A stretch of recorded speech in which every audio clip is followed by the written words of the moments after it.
Talking to myself again, but it's the only way. Welcome everyone.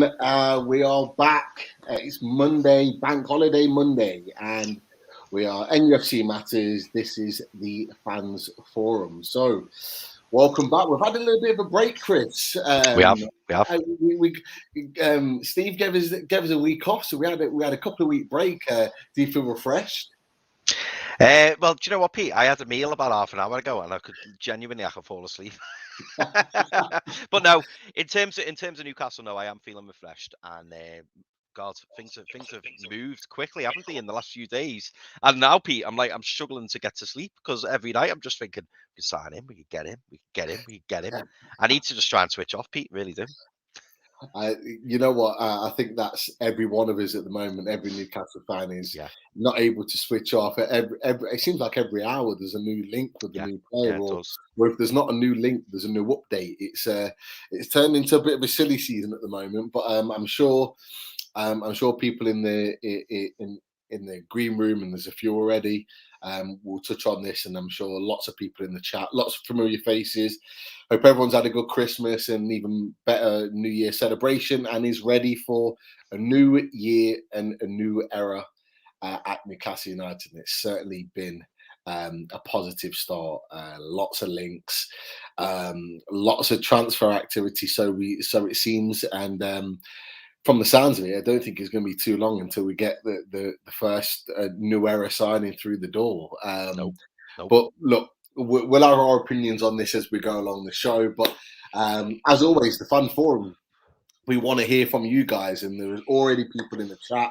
And no better way of starting the show than with our own Greek legend, shall we say? You say God then? Yeah. You know what? I was thinking about saying Greek God, but I thought, you know what? I'm used to come on with a big beaming smile if I said Greek God, and he's gone. He's gone. He's had enough. I have the passport to prove it. No, I am Greek. Yeah. Brilliant. Welcome in, Chris. How are you lads doing tonight? Good, mate. That's great. All right. So let me just go straight into it. I'm all about the positivity, and I think that there's a bit of some, not like I say panic, but sort of some like jitteriness among the fan base, sort of expecting that by January 3rd we would have already had a couple of signings like through the door, and kind of saying like, you know, what's the plan here? Who's making the calls? You know, is there a plan? And I just want to deliver the message, you know, of that old fake British during World War II thing of keep calm and carry on, and we will get signings ahead of our next match. Everyone knows how crucial the next Watford match is, because we win and we could potentially be out of the relegation zone here if we beat Watford. So that and we want to have signings that are through the door that will be ready for Watford. Probably not for our next cup match here, because we honestly probably don't need an improved squad to take on Cambridge. But yeah, I mean, so it seems like that the Trippier deal is close, and sources will say that it's going to be resolved this week. So that's good news. Doesn't look like Botman is going to be leaving his club to come anywhere, let alone Newcastle. But I think that everyone has a price, and for the first time, we can say, oh, what's Juventus offering? What's AC Milan offering? What's Barcelona offering? We can match that. Wages and fee. And it seemed like from the past era, people that should not be named, it was always like it wasn't just the transfer fee. It was like the wages and the agent fee, and there was always something in the three that Lee Charnley worked on one deal at a time. And it seems like from all reports, we're able to miraculously keep a few balls in the air at the same time, and that all will come good, if not this week, then probably by next week. And so I'm just kind of here to say, look, we're being, let's see, the latest links. We are being linked to £50 million bid for Benfica striker Darwin Núñez. I know that we'd previously been linked to the Gabigol, the striker from the Brazilian striker who supposedly is keen to play with Joe Linton. Everyone wants to play with Joe Linton now. And fair play to that. But I'm definitely, I don't know what you guys were expecting, but I definitely expect that we need to get two strikers across the line. Both a number 2 striker and like a backup to really, because we've got Wilson out for an extended period, and also we probably don't need to play ASM as like a striker. He's more sort of a wide player, maybe not on the front line. And so to play more natural strikers, we need to get additional guys in, and not. I think sort of the overall goal for this window is to get players in and put square pegs and square holes and round pegs and round holes, and not try to put square pegs and round holes the way that we've sort of been doing makeshift with Matt Ritchie and others that are playing out of position. And some people would say, why are we going after a right back? Kieran Trippier is our first signing. Aren't we pretty okay with the right backs? We need center backs and like left back cover. But I think, the key for me with Trippier is that he's the statement signing that others will say, oh, well, if Trippier is going to Newcastle, I want to go to Newcastle too. And I'm sure that Trippier has contacts, whatever, among players that are out there, and sort of players talk the same way that NBA players, talk about going to form super teams. I'm sure that there's sort of talk among players who are free agents or about to be that, hey, we can make Newcastle the next super team. So it's an exciting time. I know people have a lot of anxiety. Yes, I'm the same. I'm refreshing Twitter all the time and going to look at NUFC 360 and Chronicle NUFC, and I'm trying to sort of separate the wheat from the chaff in terms of who are the sources that I'm looking after, and not trying to look at sort of any kind of in the know person, exclusives, but to look at the sources that I know and trust, and think that it doesn't matter to be first; it matters to be right. I think that's a great way to start, Chris. Talking about the transfer window, and look, I want to get Chris H's opinions on this, because it has been very much, rather than I think in the build up to the new year, it was excitement with the transfer window opening, a few links here and there, but then ever since that point, since the transfer window's opened, it almost feels like there's an expectancy. Why isn't there a deal done now? Why isn't there a player in the club right now? And there seems to be a little bit of panic. And I think it's a great way to start, Chris, that the fact that you've said, you know, we just need to kind of just chill. Like, it wasn't last year or for the last however many years before that during the January transfer window, we either weren't getting anybody or we were waiting until the last day of the transfer window to sign somebody. So, you know, from my point of view, just before I pass it on to Chris, it's like, you know, we should be grateful that we're actively looking for players. But Chris H, you know, I think it's a great way to start talking about the transfer window and the points that Chris A's made. What are your thoughts on the kind of the initial panic from the start of the window? And were you one of them that was in that sort of panic mode at the beginning? Yeah, I think I was one of them. Don't you, Pete? No, do you know? Do you know what? I see where Chris is coming from. And Chris A is absolutely right, you know, when he says that we've all just kind of got to be patient and wait. We've all heard the rumours that apparently free medicals have been booked this week. So we're all anxiously waiting to see who they are for, or whether they're just precautionary, just in case they do manage to move some deals along. I think we all know Kieran Trippier is imminent, and he's going to be joining. But do you know what, Chris? You make a great point when you say about Kieran Trippier, and some people will look at it. You're never going to please everybody, but some people will look at it and think, 31-year-old, we're not in desperate need of a right back. But when somebody of the quality of Kieran Trippier becomes available, you've got to go for them. You only have to look at the comments that Diego Simeone made about him in the past few days, saying that he's what did he say? A genius with his feet, and he doesn't want him to leave. So that speaks for itself. He's a La Liga winner, Champions League final. You want players like that, and for us to bring someone of his experience, not just on the domestic front, but also the international front, we're incredibly lucky to be able to get him, and I sincerely hope we do get him.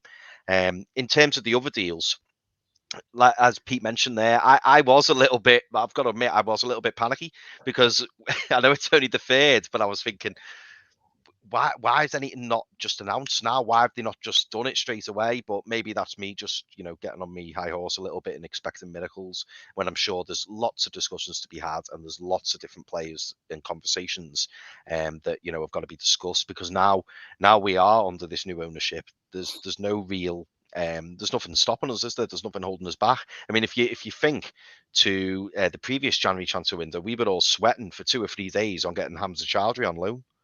And then we couldn't afford the loan fee. And you just think, wow, how times have changed. No offense to Hamza Chowdhury, but I don't think he'll be coming to St. James's Park anytime soon, put it that way. But yeah, it's exciting time. And, I for one, am, constantly refreshing my phone, constantly looking out for news. But I do take, Pete's point, and Pete calmed me down. Was it yesterday or the day before, Pete? Just saying, just wait. And he's absolutely right. We've got plenty of time to bring players in. The sooner the better, obviously. But we don't want to be we don't want to jump into things too quickly, because we need to make sure that the players we bring in are the right ones and that we don't overpay too much, because unfortunately that's the problem we're going to have now, isn't it? If you've got a 10 million rated pound player, the club are probably going to ask for 15, 16, 17 million. Yeah. And if it will snowball and it will keep happening. I for one hope that the Botman deal gets done, but again, if it doesn't, we move on, and there'll be other targets and other opportunities. For me, Chris, I think we're probably going to bring in 3 or 4 signings, certainly before Watford. And then I think at the end of the window, that's when we could see another flurry, because I think I was discussing this with Pete the other week, saying that because of the position we're in and the money we've got, it could be that a few agents contact us with a few days to go, with clubs wanting to move things around, or players always become available that you least suspect. So there'll be players who aren't even on the table at the moment, and with a few days to go in the January transfer window, they'll become available, and that's when we can strike. That's when we can really, make a push, and money's not going to hold us back for once, which is very, very exciting.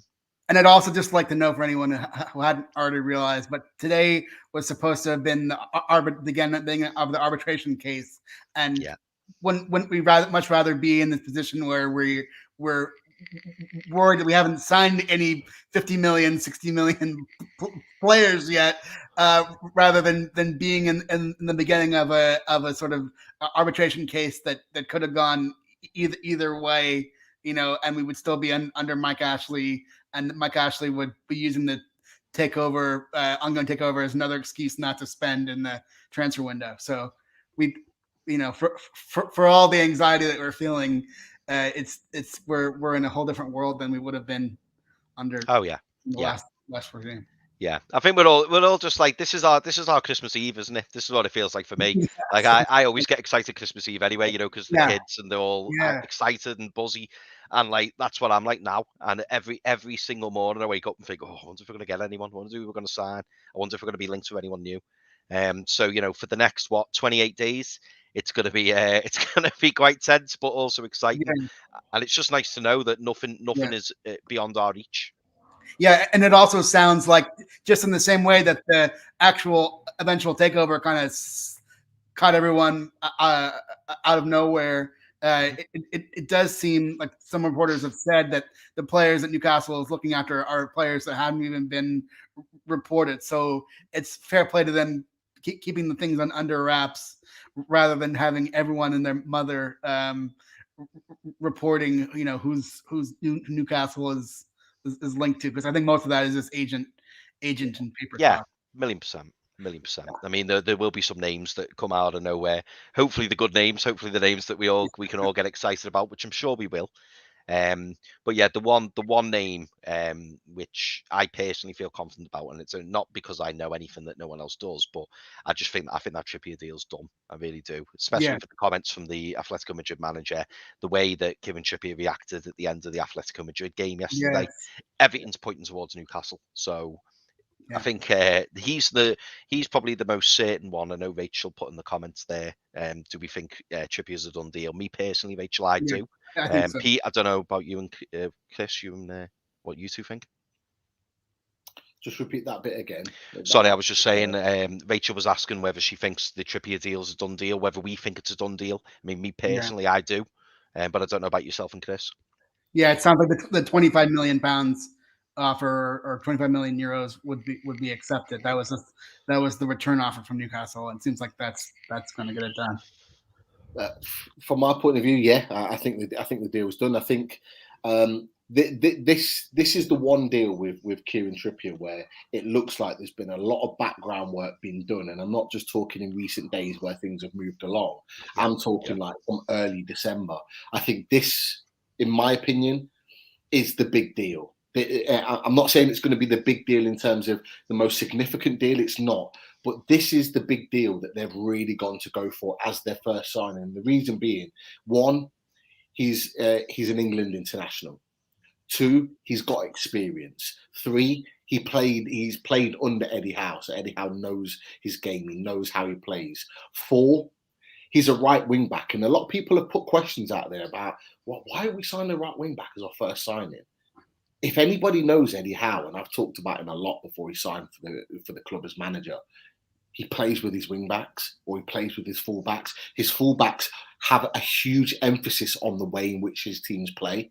So he needs full backs or his wing backs to be of a level of significant quality, not just runners, but good delivery of the ball, set piece specialists, technically gifted. So I'll give you one example. It's not a high profile example, but you'll understand what I mean when I say. And I'm referring to their left back at Bournemouth, Charlie Daniel.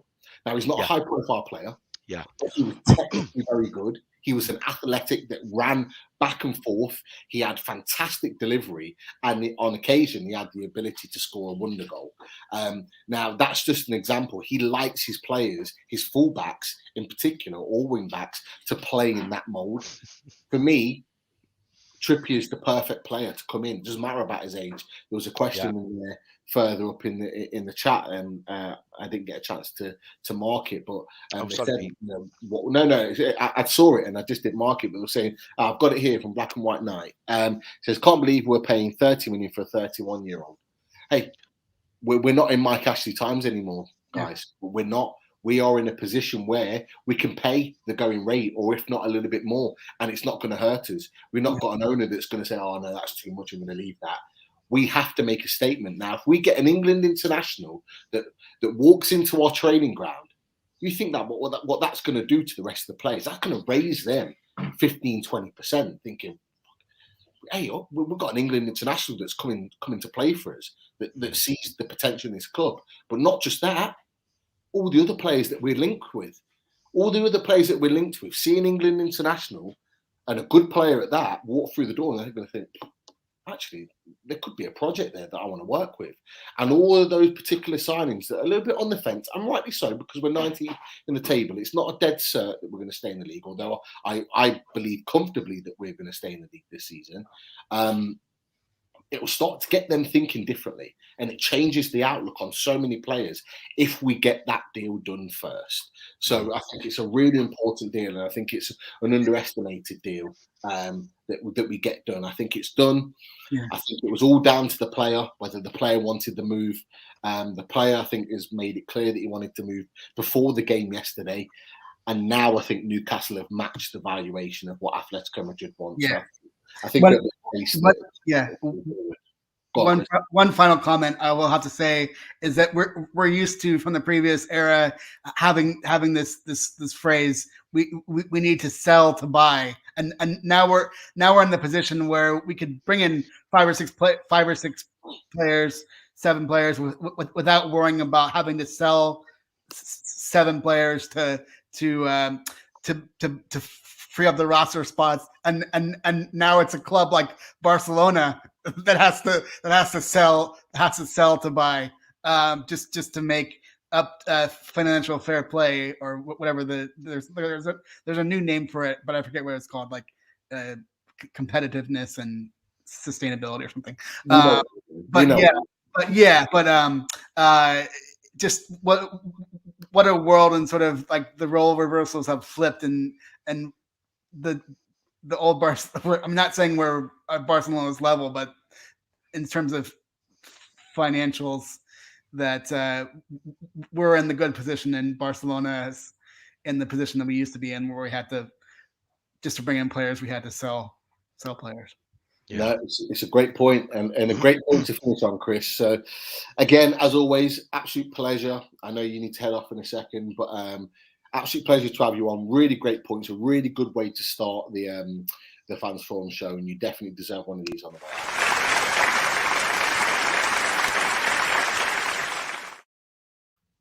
Thank you, lads. You take care, Chris. Cheers, Chris. You guys. All the best, mate. See you later. Great to have Chris on. Really good start to show, and made some really good points about the transfer window. And I think, some of the questions that he's mentioned are questions that, or certainly feelings that Newcastle fans have had over the last few days. I think there's been a little bit of an expectancy around some, and I think because of the way it's been built up, I completely understand why there's been a bit of an expectancy. But look, we've got 2 weeks now, and we'll get onto this topic in a second, because I want to get your thoughts on this, Chris. The fact that we've had the Everton game and the Southampton game called off, to some opposition fans disgruntles, but I'm sure we'll get into that in a second. It's allowed us time to get our injured players fit, apart from Callum Wilson, which is a little bit more long term, to get our COVID players kind of recovered and out of isolation, and it gives us the opportunity. We've still got a week and a bit, or nearly 2 weeks, to get those new players in training, bedded in, ready for that big, massive sort of Watford game. So it is, it isn't as bad as what maybe we thought initially. But just before we move on, just wanted to make the point here. Well, first and foremost, Wolves have just won at Old Trafford, 1-0. They've just beat Man United, which is a crazy, crazy result. But again, if they can do that, who's to say in a couple of years, even next season, if we stay in the league, or when we stay in the league, that we can't go to places like that and get results. What I wanted to talk about is obviously the game. It's been underestimated a little bit, or put to the side because of the focus purely on the league, which is understandable. But Albert Mooney's put a really good point. He's put 50,000 sellout on Saturday, and he's referring to the Cambridge United game in the FA Cup. It's already a sellout, 52,000. I know Cambridge are bringing quite a big allocation of away fans. He said, how amazing is that? Our fans never failed to amaze. What are your thoughts, Chris? I absolutely agree with Albert. I mean, we saw the attendances in the Championship, didn't we? And that was under, when you think that was under, Mike Ashley, who the majority of the city can't stand. And now we've got this exciting new era. It really doesn't surprise me, if I'm honest. That is exactly what our fan base is like, and it will only continue to get better and better because now we've got exciting times ahead. And I'm sure they're all the people who bought those tickets for the Cambridge match are probably all hoping that they're going to get to see a couple of new signings. I mean, I hope they do. I really do hope they do. But it'd be interesting to see what lineup Eddie Howe puts out actually for the weekend because, it makes you wonder whether he's going to be resting a couple of players in terms of hoping that for Watford, we've got the full strength squad out that we need. I don't think we're going to see Callum Wilson. I don't think we're going to see St. Maximin. I don't think we're going to see Fraser or Shah. But we should still be able to put a team out good enough to beat Cambridge, Pete, you'd have thought. Definitely. Those players that you've just mentioned, I don't expect to see. I don't expect to see even like John Joe Shelby's. I think it'll be more like a Longstaff and a Hendricks type partnership. Yeah. You'll probably see Murphy start. You'll probably see one or two others come in. Maybe even a Matty Longstaff because he's back off his loan spell from Aberdeen. So there'll be players in there that will play, and you still expect to get a result. Matt Ritchie, I think I'd expect to play because I don't see him playing in the first team moving forward. And he's an interesting topic of conversation in this transfer window for sure, Matt Ritchie, and where he stands on things. But just wanted to get that point out. Go on, Chris. Do you think, can you see Matt Ritchie starting and Dwight Gale? Because I'm thinking if they don't start, I expect them to start like you've just said, but if they don't start, does that mean that they're nearly out the door? Because you'd expect them to start. I would expect them to start. I would expect both players to start and play the full 90 minutes in the FA Cup. Do I expect both of those players to be here at the end of January? No, I expect both of them to have left. In particular, if we get another left-sided defender in, and obviously we've been linked with the likes of Luka Dean and one or two others. So I fully expect if a left back comes in that Matt Ritchie will be sold. That's just my opinion on things because he's not going to play further up the pitch. He's only really in the team as a left-sided defender. But if we've got two in that position, you might even say we've already got two in that position when Jamal Lewis comes back and Paul Dummett. Yeah, when he's fit and he's been trading for a few weeks now, I think he'll probably play against Cambridge. I think that's what they've been saving him for. So with that, I don't really see a position in the squad or in the team for Matt Ritchie. He didn't even come off the bench, I don't think, against Man United, which says a lot. So yeah, it's an interesting one, a very interesting one, and one that will have a lot of moving parts to it during the transfer window, and I'm sure we'll get into it. But there's a few things obviously been mentioned here. I want to get your questions or your answers to before we get our next guest in. So Scott here, are we in the market for Wolves' Adama Traore? I've just seen him come off the bench and cause a little bit of havoc to Man United. Interesting one. What do you think about Adama Traore? Would you take him in this window? Do you know what, Pete? If you'd asked me a couple of seasons ago, I'd have said yeah. Now I'm not so sure. I have grave concerns over whether he's going to be good enough.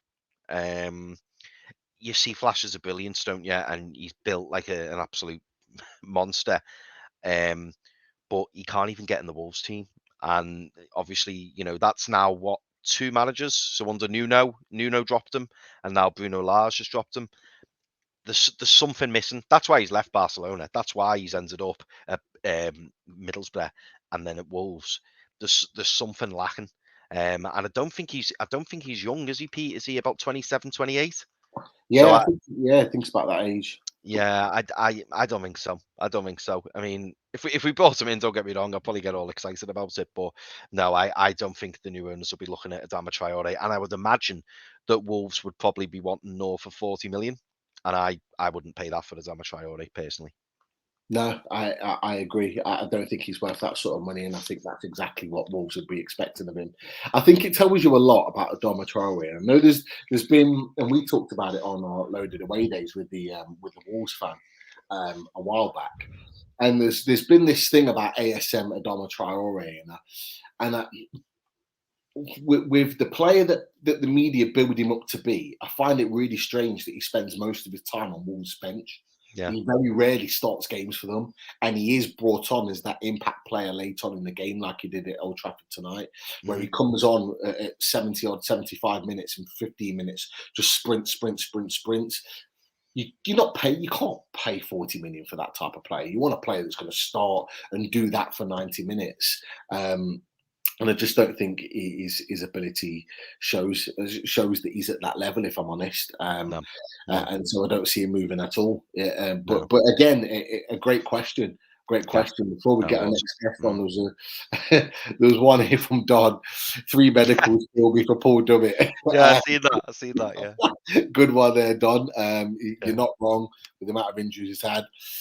John Justice Allen. Good evening, mate. Hope you're well. Happy New Year to you. People talking about fees, wages, age is irrelevant. We need the quality on the pitch to the end of the season to stay up.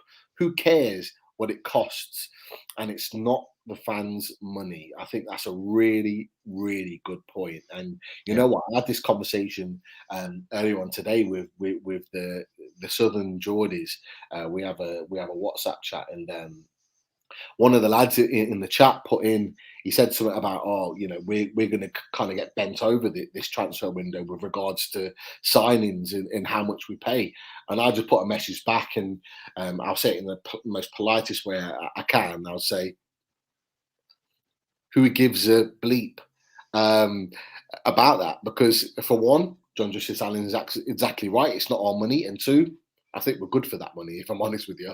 And if it means that those players that we invest in keep us in the Premier League this season, even if it's just for a year, I don't care. Because the one point that I've made on NUFC Matters over the last year and a half is that as long as we stay in the league, right, and we get our takeover, and this is before the takeover happened, as long as we stay in the league and we get our takeover, we will never be in this position again. No. As a Newcastle fan, as Newcastle fans, you in the chat, those of you that are watching, me and Chris, and the guys that are in the green room, we will never have to worry about relegation battles ever again, because the investment that will come in from this club and these owners will ensure that we will not be languishing down there in a relegation fight. And even if we were in some, weird, strange season, we would have the quality of player in the team to get us out of it, like you've seen from the Evertons in the past years, or the other teams that have been down there and hovering in and around for, say, 3 or 4 months, but eventually have dragged themselves out. Why? Because their quality of player has dragged them out of a situation. Yeah, that would be us. So this is a big, big window for us, and Amanda Stavey knows it. Me and Dad knows it. The ownership know this. And they would invest in the players, and we'll know they'll have to pay a little bit more in wages and fees. But if they stay in the league, if they keep us in the league, it's all worth it. 110%. Great point there from John Justice Allen, as always. And look, we'll crack on, because me and Chris have got lots to talk about in between guests. We'll continue to talk, but can I chip in there, Pete? Just one little thing I just want to say. You're absolutely right when you talk about, and John's highlighted it there, about we've kind of been brought up, especially the last 14, 15 years, on penny pinching and making sure that, we cut our cloth. Like, I was absolutely devastated when we sold Andy Carroll to Liverpool for 35 million. But at the time, I was like convincing myself and going, well, yeah, but we got 35 million. It's a great deal for the club. Put the money back in the, back in the pot. But weirdly, we've always had that attitude. But Mike Ashley's not shared the same attitude. We've always found that we underspent, or money would go missing, or it wouldn't get pumped back into the club. But now we're in a position, really, aren't we, where We just want the right player, and whatever it costs, whatever the numbers are, it's not really our concern. And I don't even think it's, Amanda's, Mairdad's, the Rubens, PIF. I don't think it's their concern. As long as we highlight the right player, just get the player. Just go and get him. Go and get whatever it costs. Just go and get him. And you're absolutely right. We saw that in the Championship when we went down under Rafa. We went out and we bought the right players to get us out the position. Now, unfortunately, when we came up, we didn't then progress and move those players on and bring in better quality players. We just ended up keeping hold of them. But you're right, that's not going to happen this time around. Because even if we buy in 2 or 3 players and we go, oh, why does he want him? Why have we brought him in? Next season, we may not still have that player because we're going to end up refreshing and bringing new players in. If you look at the squad now, Pete, and look at it again in 18 months' time, I'd be surprised if there was 5 players who are here now that are going to be there in 18 months' time. Very surprised. I think it's going to be literally 5, maybe less, because I think there's going to be a big overhaul. I think they're just going to start afresh and just bring in new players, new blood, and really push us on. Definitely. Great points, Chris, as always. I 100% agree. Sam P says, get the text off my side, Sheffield United, Sanderberg, swap for Gale, Woodburn and Hendricks. I tell you what, be Woodman, maybe? Woodman? Yeah, maybe Woodman. I tell you what, I'd take that swap deal with Sanderberg for Dwight Gale. Sanderberg is a terrific centre midfielder. Had his injury problems, but he is I think back to his best now and would be a terrific signing for Newcastle United. 110%. But we've got the man in the green room. Let's bring him in. Welcome in, Alan Thomas. Or Thompson. Hi, Alan. Alan Thompson. Hey, Chris. Happy New Year to everyone in the chat and yourselves. Brilliant points made by Chris. I just want to say, Chris, there's a 4th medical for me because I put a stone in weight on for eating humble pie for Joe Linton. And my arms aren't strong enough. I hold my hands up. Awesome against Man United. Absolutely awesome. Came away and I thought, how wrong I've been. But he's found a niche in the team and it's brilliant to see. I'm happy for the lad. Long may it continue. Let's hope we don't go overboard over 5 or 6 performances. Brilliant. Absolutely brilliant. I was pleased, Pete, Chris, coming out the ground. There were so many young fans in the crowd because I'm a old fogey now and it's nice to have that young base. And saying that, the youngsters will come back again. It's great to hear that the game's a sellout for Saturday because it's just Cambridge. But don't take it lightly. Would the fans in the chat want a cup run? I would. I know we're in a perilous position, but I would still like a cup run, Pete, Chris. I really would. Trying to get as many points in as I can, lads. How big is this month, lads? Watford game. How big is that game? I'm sweating now, lads.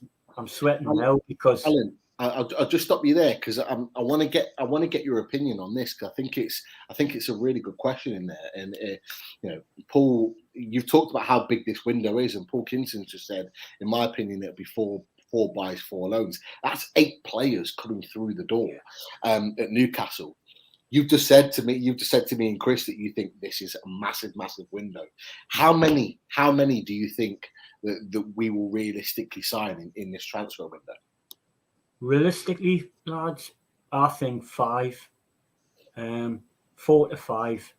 I think there'll be a couple of loans and 3 permanents. I'd like to see more. In fact, one of the lines I done on a show yesterday with Steve Wraith was, they said, who would you want out the door first? And I thought, well, the door's not big enough. The door is simply not big enough. I've got a list, lads. I mean, Gale, Gillespie, Woodman on loan. The list goes on, lads. And I totally agree, Chris, before you come on to us about there'll only be 3 or 4 of them players who are playing now at the club within 2 years. You could go on and on and on. And I agree with a comment there for players 8. I mean, to be honest with you, lads, when you turn over the squad so quickly, it might disrupt the squad too much. And how the worry is bedding them in. Not every player will start off the ground running as much as we want them to. So too many at one time could be a problem. But the more the merrier for quality players. You can never beat it, and Trippier's just the start. I know the black and white said about paying 30 million, but lads, that's the going rate now. That is the going rate. I mean, I would snap the hands off for that Blackburn lad, that guy as the forward. He looks really tremendous prospect, 22 years of age. I know it's the Championship, but he does look a really good prospect. The clips and the showing and the goals he scored looks really, really good, man, lads. About the postponements, lads, getting onto that. I've been on the sites where Southampton Everton fans have complained. And honestly, it doesn't make sense. Southampton fans, Newcastle want the game stopped because they've got more money now and stop the games whenever they want. Well, hold on. If you think go down that track, Burnley have had 4 games cancelled. Watford have had and they've got more points than us. So, you're thinking, well, how? Because it's advantageous to us. I'm sorry. It's just absolute jealousy and envy of other clubs. And my final point on that postponement, lads, is when we were one of the first clubs with Darlow and ourselves having COVID, everybody had sympathy before the takeover. Now nobody has got sympathy for Newcastle United after the takeover.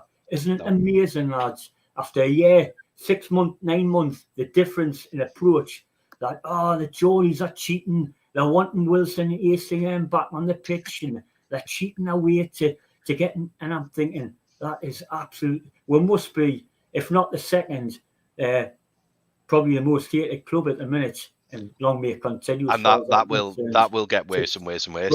Worse and worse. Yeah, it's going to happen. Yeah. And do you know what? Yeah. We'll put up with it. It's fine. Because to be fair, if you're looking at it from a neutral point of view, if we were Southampton and we were playing Newcastle and they got the game, we'd all be up in arms over it, wouldn't we? Going, they're cheating. They've done this on purpose and all that. I just smile now. I just think they know what's coming. They know they can't stop us. Yeah. Mm-hmm. I mean, Tom's put the 3 games in question, lads. Watford, Leeds, and Everton. Massive, absolutely massive month coming on. And to be honest, Chris, you will have to get you to the ground in Liverpool, but watching the Everton podcasts, lads, they're ready to commit Harry Carey, half of them. They're all going to the Samaritans. They're going to meltdown. They're in meltdown, Alan. They're in meltdown. All my mates are. And if that gap closes, I mean, they've got Leicester at home, Chris, on Tuesday after the cup game, and then they've got Norwich. I'm just praying Rafa stays until we play them. That's I hope they beat Norwich. I do hope they beat Norwich. We could get a wish, Pete. We could get him sacked at the end of the month if he stays that long. If they don't beat Norwich, he's gone, and that's what worries me. I hope they beat Norwich. That'll break the camel's back, Chris. I really do. They play Hull in the cup on the Saturday. And then they've got Leicester Tuesday, and as we're playing, I think we're playing. Is it Watford? Sorry, they're playing Norwich, and then they play us. I think after that, during the 4th round, and obviously late in January. But yes, basically, I was pleased for the young fans. The cap, if you remember rightly, lads, when start of December. Are quite happily with a 2-point gap with the fixtures we had at the start of December and now 2 points is nothing. So I'm over the moon. There's only 2 points in it that we could win. We could be out the bottom 4 if we beat Watford in a couple of weeks' time. That's how good it is, and that's how much I'm getting stressed up about it actually, lads, because it's such a massive game either way. To be fair. Isn't it interesting, Alan, that before we got into December, when we knew we had Norwich and Burnley and Brentford before that us as fans in the media in particular, I'm referring to now, but us as fans had this opinion as well, is that we knew what fixtures we had in December, and people were saying, we could be down, we could be cut adrift by the time we got through these fixtures, and it could be a really bad moment for us. Isn't it weird that not long after that, we've come out of that period and we've got Watford and we're only, 2 points adrift from them? Yes, I know they've got games in hand, but hasn't it all changed? You know, we've got players potentially coming through the door. Our next game with a win, we could be out of the bottom three. That just changes the complexion of it. And it just goes to show that sometimes the media drum up things to get a reaction out of fan bases. Yeah. And they certainly have. Now, we didn't beat Leicester. We didn't beat Man City. We didn't beat Liverpool. We got a point against Man United. Fair enough. Yet we're still only 2 points adrift. With a whole half of a season still left to play. And that's the thing is our fan base needs to remember is that regardless of the games in hand, because those games in hand won't be easy games for those teams. You would much prefer to have the points on the board. Now, if you ask any other fan in the flip situation, what would they rather be? Us or them? They would rather be us. They would rather be us knowing that they've already played Liverpool away, that they've already played Man City, Leicester away, Manchester United, and known that those 4 games in a row are out the way, that they don't have to play those teams for a long period of time now. You've touched on the play, Tom Dixon's comment, and I'll go back to it again. Watford, Leeds, Everton, then we've got Aston Villa at home after that period. In between that, we don't know. We could also have a rearranged fixture with Southampton and Everton again. There are 5 games there against teams. Everton twice, that we could win all 5 of them. With new players, we could win all 5 of them. And if we win all 5 of them, the season changes on its head. Changes dramatically. 5 games, the season gets turned on its head, and you'll get your Paul Merchants on Sky and all the rest of them that talk smack about Newcastle, all shut up and have nothing to say. It's so interesting how things can change in a short period of time. Do you know what, Pete? We're 12 points off 11th. And do you remember Burnley had 4 games in hand? They've now got 2 games in hand.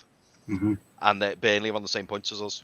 And playing shocking as well. Now, an interesting point. I want to get your opinion on this, Alan. Is that I watched that game. I watched that game live, the Leeds Burnley game, and I could not believe how bad Burnley are. And Burnley are in a bad way at the moment. Now, this is the worst Burnley team I've seen since they came into Burnley. And yes, Burnley in the past have had their moments where they've plucked up results and got out of it. But for me, and I want to get your opinion on this, Alan, people in the chat, Chris H. When they were in those moments before, they always had a Chris Wood that was playing well, that could nick a goal, that could get them out of it. Or they had a solid base in the defence where they had Tarkowski, for example, with his to be solid. Ben Mee, somebody in there that's a leader. I don't see that at the moment. You got the Burnley fans after that game against Leeds that are going mad. They want Tarkowski gone. They want him sold. They can't believe how bad he's become there in this talk that he's not playing well because he wants to leave. He's like he's almost down tools. This is not the same Burnley team that we saw a few years ago. And I can see with their run coming up soon, they've got some tough fixtures coming up soon. If we get our results or we get our points, we could be way in front of them. God. They could have a right match. What are your thoughts on that? Well, I agree, Pete. As it stands now, it's 4 teams really: Watford, Burnley, Norwich, ourselves. But there's always teams that crumble as well, and it's up to us to get the points. If we win against Watford, then the pressure on Watford, Burnley, and Norwich is immense. And then if we beat Leeds, then it brings other teams into it. Lads, we've got to bridge that gap between Leeds now, who have got an 8-point gap, and the rest, and then bring them in, reel them in. But unfortunately, it's all about us, and it's all about us winning now, lads. And that's where the pressure comes in from our side. But the good thing is, they are winnable games. And I agree with you totally, Pete. Burnley's poorest. And in fact, I nominated as one of my teams to go down before the start of the season, actually. I thought that they were lacking this year, and I thought it was their turn to go down. I do believe Norwich will go down. And I'm just hoping with this window now, with the better players, we can have a better defence and move forward with the impetus with the crowd. I think the crowd's got an enormous part to play from now until the end of the season. I really do. Well, when you think Alan as well, you know, you're right to say that, because you look some of the teams you've mentioned there, you know, they've had their little mini run, like Watford's under Ranieri. They did well when Ranieri first came in. They're now back to, you know, struggling a little bit. Everton have been on a horrendous run under Rafa. Leeds a stop start. They keep dropping points. And the thing with Burnley is, and I take Pete's point, like with Burnley, you always thought, oh, they'll find a way out. And, you know, Gary Neville and Jamie Carragher used to often peddle that, you know, opinion. They'd always go, a Sean Dyche team will find its way out. But is the lack of investment finally catching up with them? Because if you look at their 11, I would say, I mean, I don't know, I'd have to properly study it, but I'd say 8 or 9 of those 11 have been at the club now for 3, 4, 5 years in the Premier League, and they've not been replaced. They're going to burn out. They need, you know, I mean, I know they got Cornet in, and he looks a fantastic player. He does, actually. Yeah, but he's now picked up an injury, I believe. And he's gone to African Cup of Nations today. He's gone. They tweeted out that he's obviously away so he misses their next 3 games. So as you've said, Chris, he was their linchpin against Leeds. And look, Leeds weren't good either. Leeds were not good. You know, they were awful themselves. It was 2 very bad teams playing against each other. It'd be interesting, Pete, whether Dennis for Watford actually turns up for them again. That's an interesting one. Because he came off apparently at half-time against Tottenham. And I've never celebrated a Tottenham player for 20 years since Sol Campbell handballed it in the semi-final. I was jumping in the air when I heard the goal go in at Paul Merson. I thought, get in, that'll do me nicely. Yeah. And after I finish this, lads, I normally go on the Tottenham podcast at 9 o'clock to wind them up, and I'll be telling them thank you very much. And one of the games in hand, lads, is against Burnley away that got postponed, you know, with a couple of hours to go. And, you know, again, it gets back to the postponements. There wasn't uproar about that, you know. So that different things like that. Things are looking up, lads. I'm really positive. I really am. I hope everybody is in the chat. And I agree with Chris.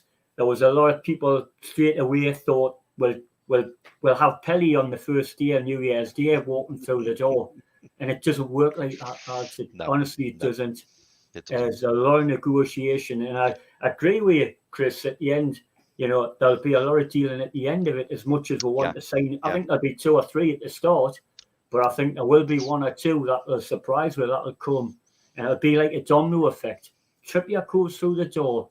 There'll be other players from other clubs going, fancy a bit of that. Good players. And then the next one and the next one. And it's back to the Keegan days, lads. And I cannot be happier for every fan out there around the world. And I hope the club, and I know it's a sideshow, lads, gets involved with clubs, fan clubs around the world. I want that to improve, as well as the communication, which they've already done with the fans here.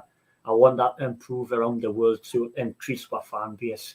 But that's all for the night, lads. I know there might be other people, but it was nice to see Nathan a couple of weeks ago, young lads coming on instead of us old fogies talking about it. And I want the new fans to get excited as I was 25 years ago, lads, because I was unbelievable when I look back at the games I saw.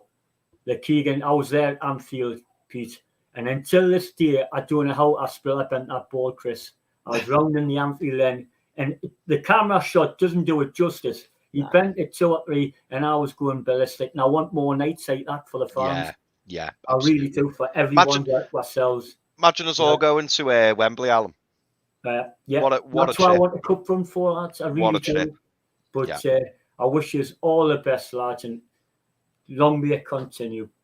Take care. Top stuff. You need to have one of these before you go, mate.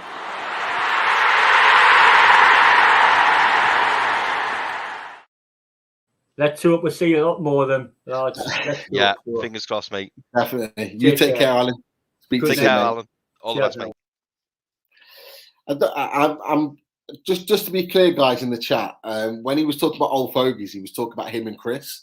I was looking around thinking, who are you referring to? You're never referring to me. I'm not old yet, but I think I'm a year younger than you, Pete. Just saying. I might not look it. But Don't start. He was definitely referring to Chris H and himself, not me. Yeah, he was. I'm joking. No, great job, Alan, on fantastic points. And, Yeah, and, yeah, and of as always. course, you know, he's raised some really interesting points there with regards to Newcastle and the way in the way which we stand right now. We are well in this race to stay in the league, and the positive that we have is that we have the financial clout to buy and sign players that can take us not just up the table, but far away from safety. And you know, there's been guys in the chat that have talked about Sven Botman. There's been this talk about a deal for 30 million and why don't we pay more? I agree with you. Sven Botman is an unbelievable centre back. He's an unbelievable talent. You know, and in my opinion, we should be paying the money, whatever it is, to get him out of Lille and into Newcastle, because at 21 years old, he has the capabilities of playing at the highest level. It wasn't long ago, a few years ago, we were talking about Matthijs de Ligt, who came out of Ajax and had a fantastic breakout season and eventually went to Juventus for big money. Now, he hasn't hit the heights. He's still a tremendous centre-back, but this Sven Botman has the potential to be better. And he also came out of the Dutch academy. That's where Lille signed him from. And a few people have mentioned it. We've talked about it as well, me and Chris. You know, I see Sven Botman as the type of Vincent Kompany signing that Man City made when he was 20 years old. That type of signing that you can wrap your 10 years around and say, right, you are the guy that's going to lead us forward for the next 10 years to take us from relegation candidates up to eventually, in years to come, playing Champions League football on a regular basis and hopefully lifting a trophy for us, because I also see him as captain material as well. He's a proper leader. So, you know, there's players like that we need to get, but there's a short window to do it. And the window is this window. There are certain players that we've been linked to that we've only got a short window to get hold of them, because if we leave it till the summer, the big guns will come and sweep them up. And no matter how much money we offer, the law of playing at these already established Champions League top level clubs will be too great for us at this stage. But right now we can get those players in. Clauses, regardless, whatever, we need to make it happen 110%. And that goes back to Paul Gibson's point here. He's a perfect age, 21, no doubt. I want a clause in his contract like Trippier if we go down. Exactly that, Paul. Exactly that. What are your thoughts on that, Chris? No, I agree, Pete. I mean, Sven Botman, he feels like the big one, doesn't he? I mean, I know obviously Kieran Trippier is going to be fantastic, and you know, can't wait for him to sign. But I think Kieran Trippier will probably, like you said, open the door for other signings. But Sven Botman feels like the future signing. He feels like the one where, like you say, you kind of wrap your team around him and go, right, this is the guy that's going to start the new era. This is the man who in 5 or 6 years' time will be lifting trophies. He will be the one where he was in at the very start. He almost feels like the most important signing at the moment. Certainly does for me anyway. He's the one that, you know, I've really pinning my hopes on. I mean, I know there'll be other players out there, and if we don't end up getting him, so be it. But if we got him, I think that's when everyone will start getting excited, if we got Sven Botman. Definitely. And it goes back to this point with the centre-backs. Tom Dixon rightly says Newcastle conceded 42 goals in 19 games so far this season, a total only matched by bottom of the table Norwich. So it's clearly a position that we need to improve on.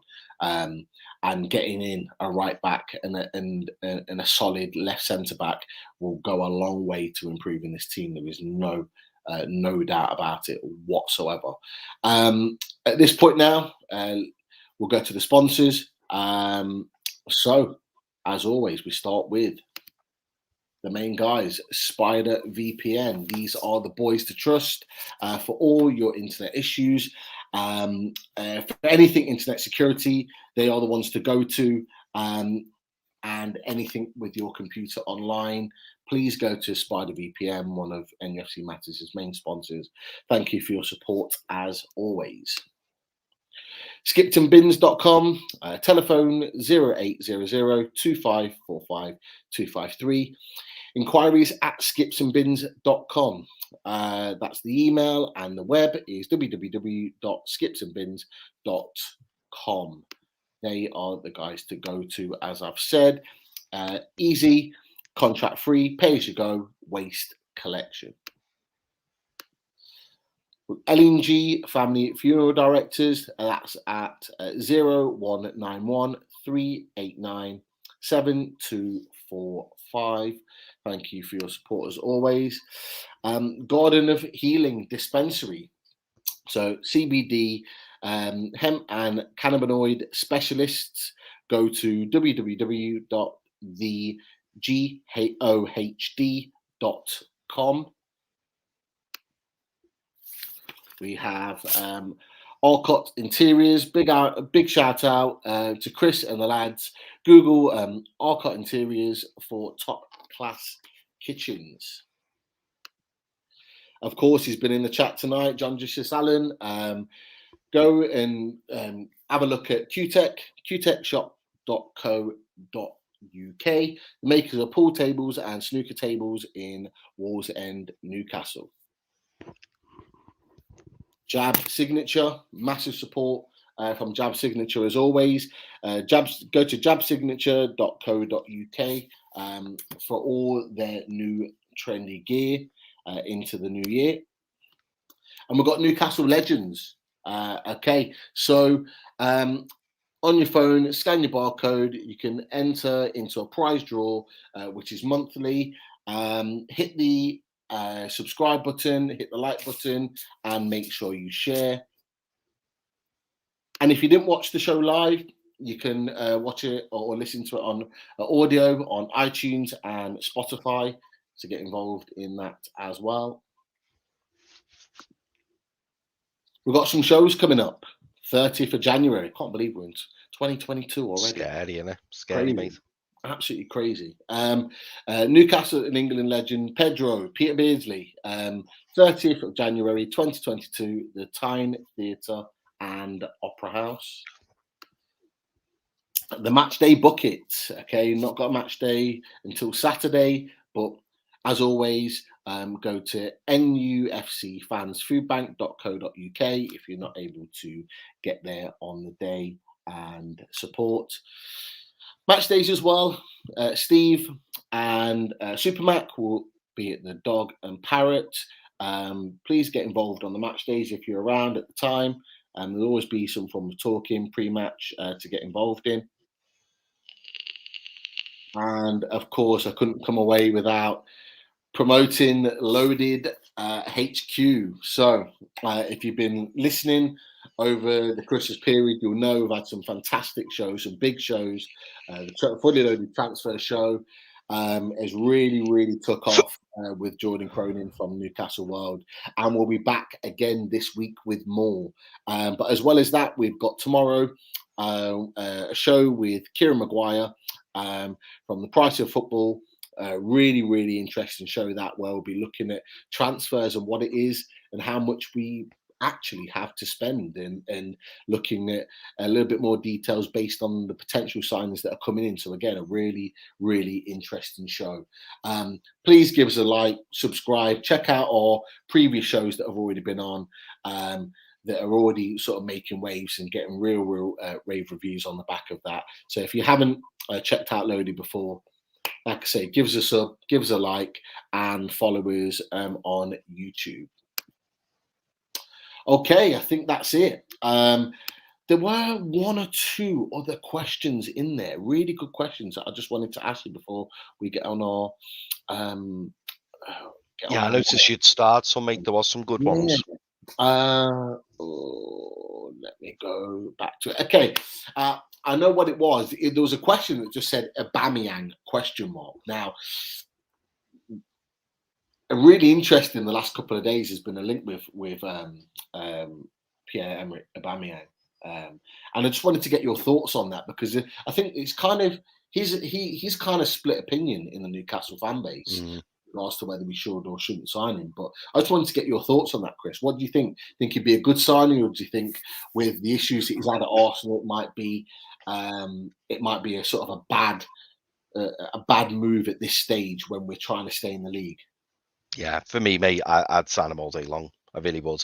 I mean, I know people link us with the likes of Nketiah and Origi, but if someone like Pierre-Emerick Aubameyang becomes available, especially on a loan deal, I think you've got to get the deal done. You've got to, because I know he's had his troubles at Arsenal, and I know he's what, 31, 32, so he's not getting any younger.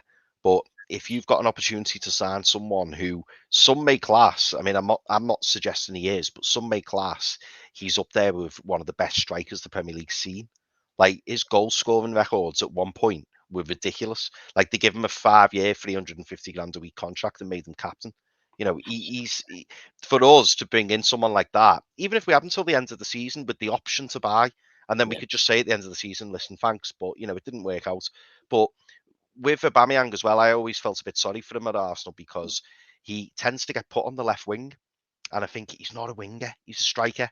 Put him through the middle, and he scores your goals, and that's just what he does. I mean, if I was given the option of someone like Nketiah or Origi or Bamford or someone like that, or Aubameyang, I'd pick Aubameyang every day of the week, every single day of the week. And let's not forget, like we said earlier, Pete, you know, money isn't really an issue now. So if Pierre-Emerick Aubameyang is available, I say we just go and get him. Go and get him on loan to the end of the season. And then if we want to keep him, great, let's talk. If not, he's gone. But I think we've already said with Wilson now seemingly out for 4 to 5 weeks, it could be that we need 2 strikers.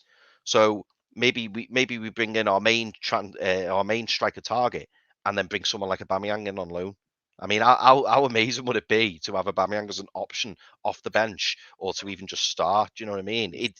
He's a different level to some of the strikers we've been linked with, an absolute different level. Albeit he's probably not the same player he was 3 or 4 years ago, but that's not to say that he couldn't do a job for us, because I absolutely think he could. Yeah, I agree. I think it'd be a really, really useful signing for us if we could get the deal done. It doesn't matter about wages. How many years have we wasted wages on the likes of Sarve, on the likes of Atsu, on the likes of Ashraf Lazar, Kolbach? You know, wages that will probably accumulate those players that will just sit in, not even in the 25-man squad, but just sitting there training every day. I'd rather use their collective wages on that one player, that player that could make the difference. And the reason why I say that is because, you know, I love Callum Wilson. I think he's a fantastic striker, and I love the fact that he's our number 9.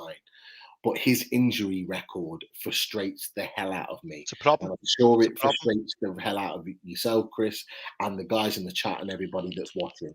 I get so frustrated with that. And I think with him being out now for a significant period of time, I think one of the things that we need to do is sign a striker that sends the message, not in a nasty way to Callum Wilson, but to say, look, if you're not fit, we can't hang our hat on you to play every week, and we need to get a guy that's going to come in and do that.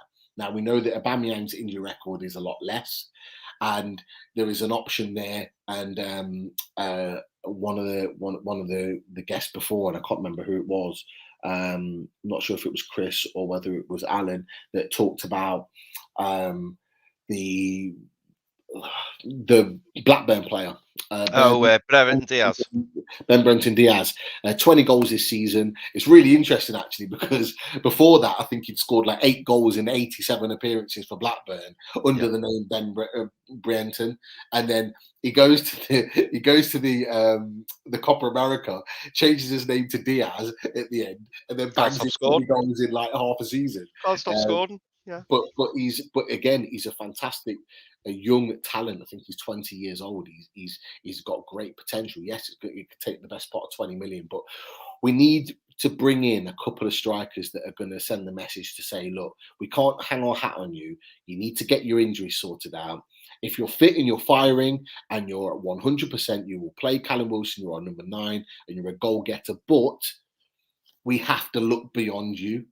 And I think it's important for us as a club and as a squad of players that we need to do that. So I'm really intrigued to see. Obviously, of course, we need centre backs, but I'm really intrigued to see what we do with our attacking situation. Pete, what do you reckon on this? This kind of leads in nicely, actually. I mean, we can talk about the last part of the question in a minute. I think we've already answered a little bit of it. I think Derek's on the right page here, isn't he? We need Botman 30 million, Sule 20 million. Trippier 30 million, Luka Dean, Gini Van Alden, and 2 strikers. Imagine that for the transfer window. Imagine that. Derek, who would your 2 strikers be, Pete? First and foremost, Derek, do you want a director of football job? Because I know. At the club at the moment. Yeah. If you're going to be players in like that, you get a great bit of business there. I actually think Sule, Nicolas Sule, would probably be cheaper than that, wouldn't he? Yeah, I think he would. With only 6 months left on his contract,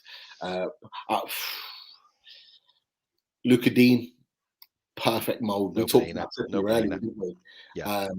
We talked about Trippier and how effective he is. At 28 years old, Luka Dean is just as effective on the opposite end of the pitch. If you're a striker, you're licking your lips at those fullbacks whipping balls into the box. Both can take free kicks, both can take corners and set pieces. We become a different team off the back of that. And they can both defend as well. But the 2 strikers, I mean, Genie's just Genie. He's just quality. I'd take him all day long. But the strikers are going to be interesting. I haven't yet hung my hat on who I'm going to go for or who I want as a striker, but I will. But I'm going to wait for the Loaded Football transfer show on Thursday. I like it. So definitely tune in for that, because I'm going to give you my 2 strikers who I'm going to go for, and we'll have a section on that for sure. So I'm going to do a little bit of thinking and a little bit of looking into the players that we've been linked with. So I need a little bit of time on that. But yeah, and it's do you know what, Pete? It ties in as well with what we've said, doesn't it?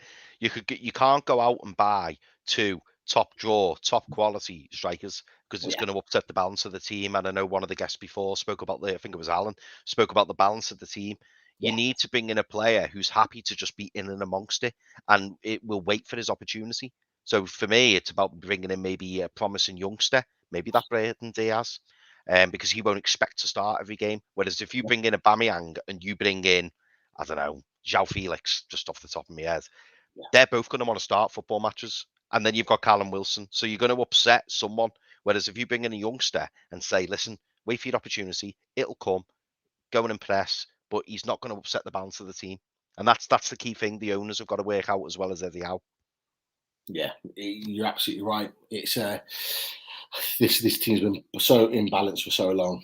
We need that balance there. So it's not an easy job, and it's going to take a while to properly get rid of the crap that's in the squad, to really kind of hone through and make that squad quality all over. But I trust these owners and I trust the managers to do that. They will get it done. It can't all be done in one window, but a significant amount of it can be done for sure, and I believe that it will be. But at that point, we'll get our guest on at the time and welcome in Tony. How you doing, Tony? Back again? That's all right.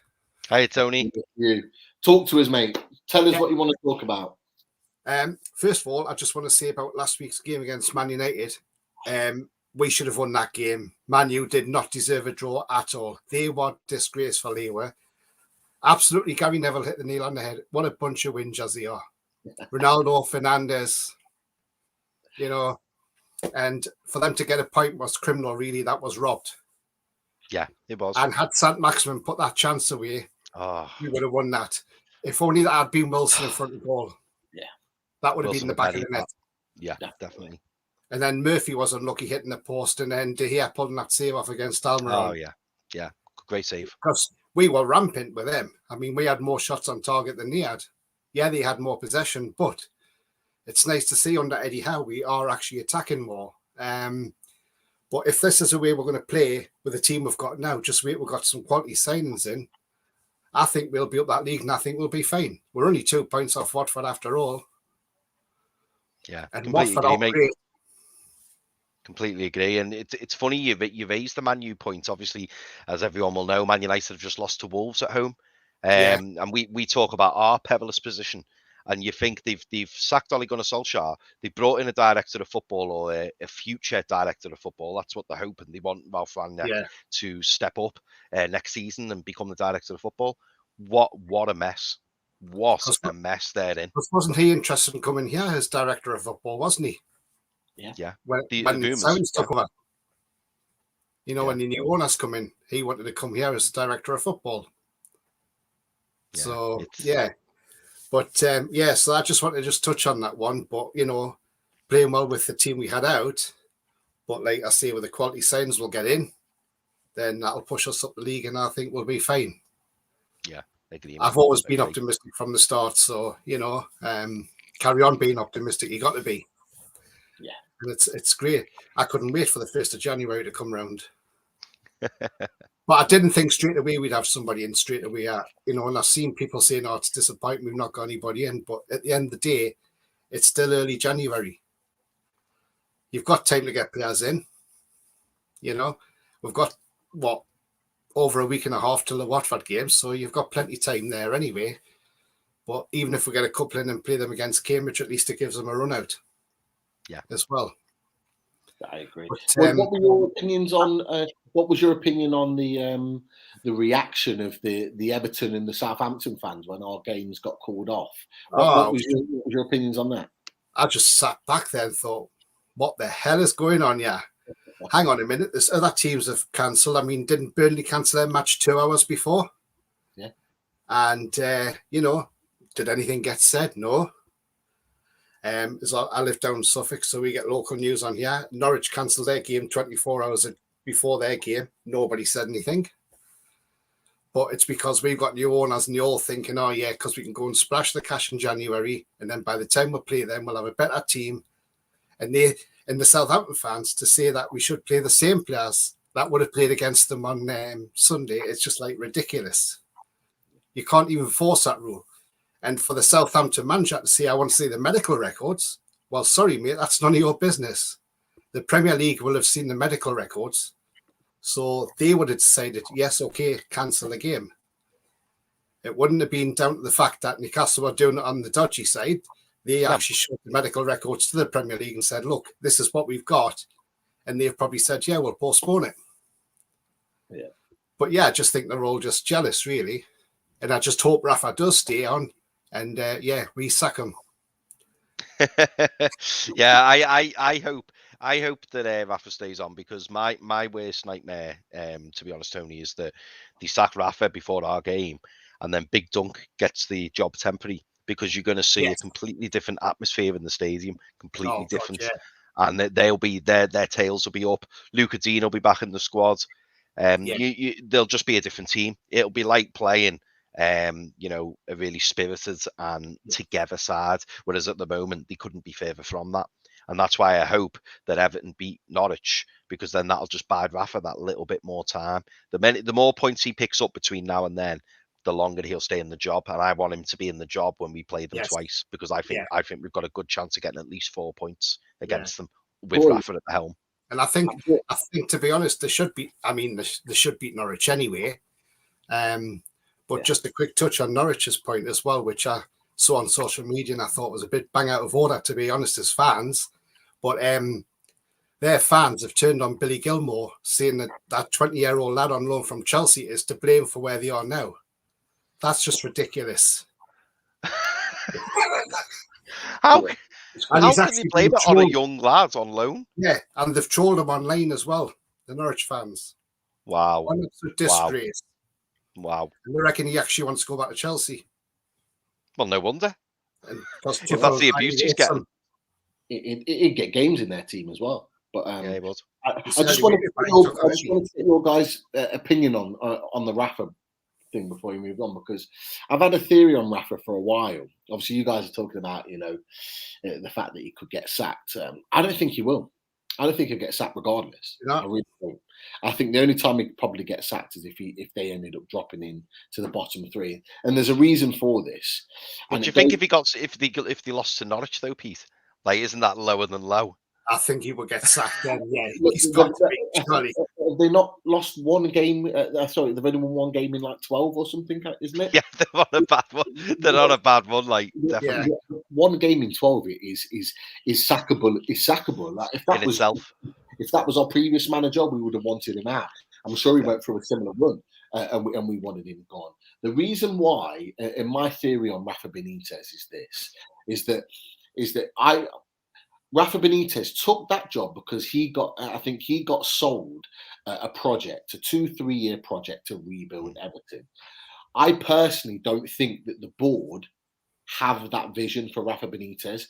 Everton knew, and we've discussed this a lot on Matters on Loaded, this opinion of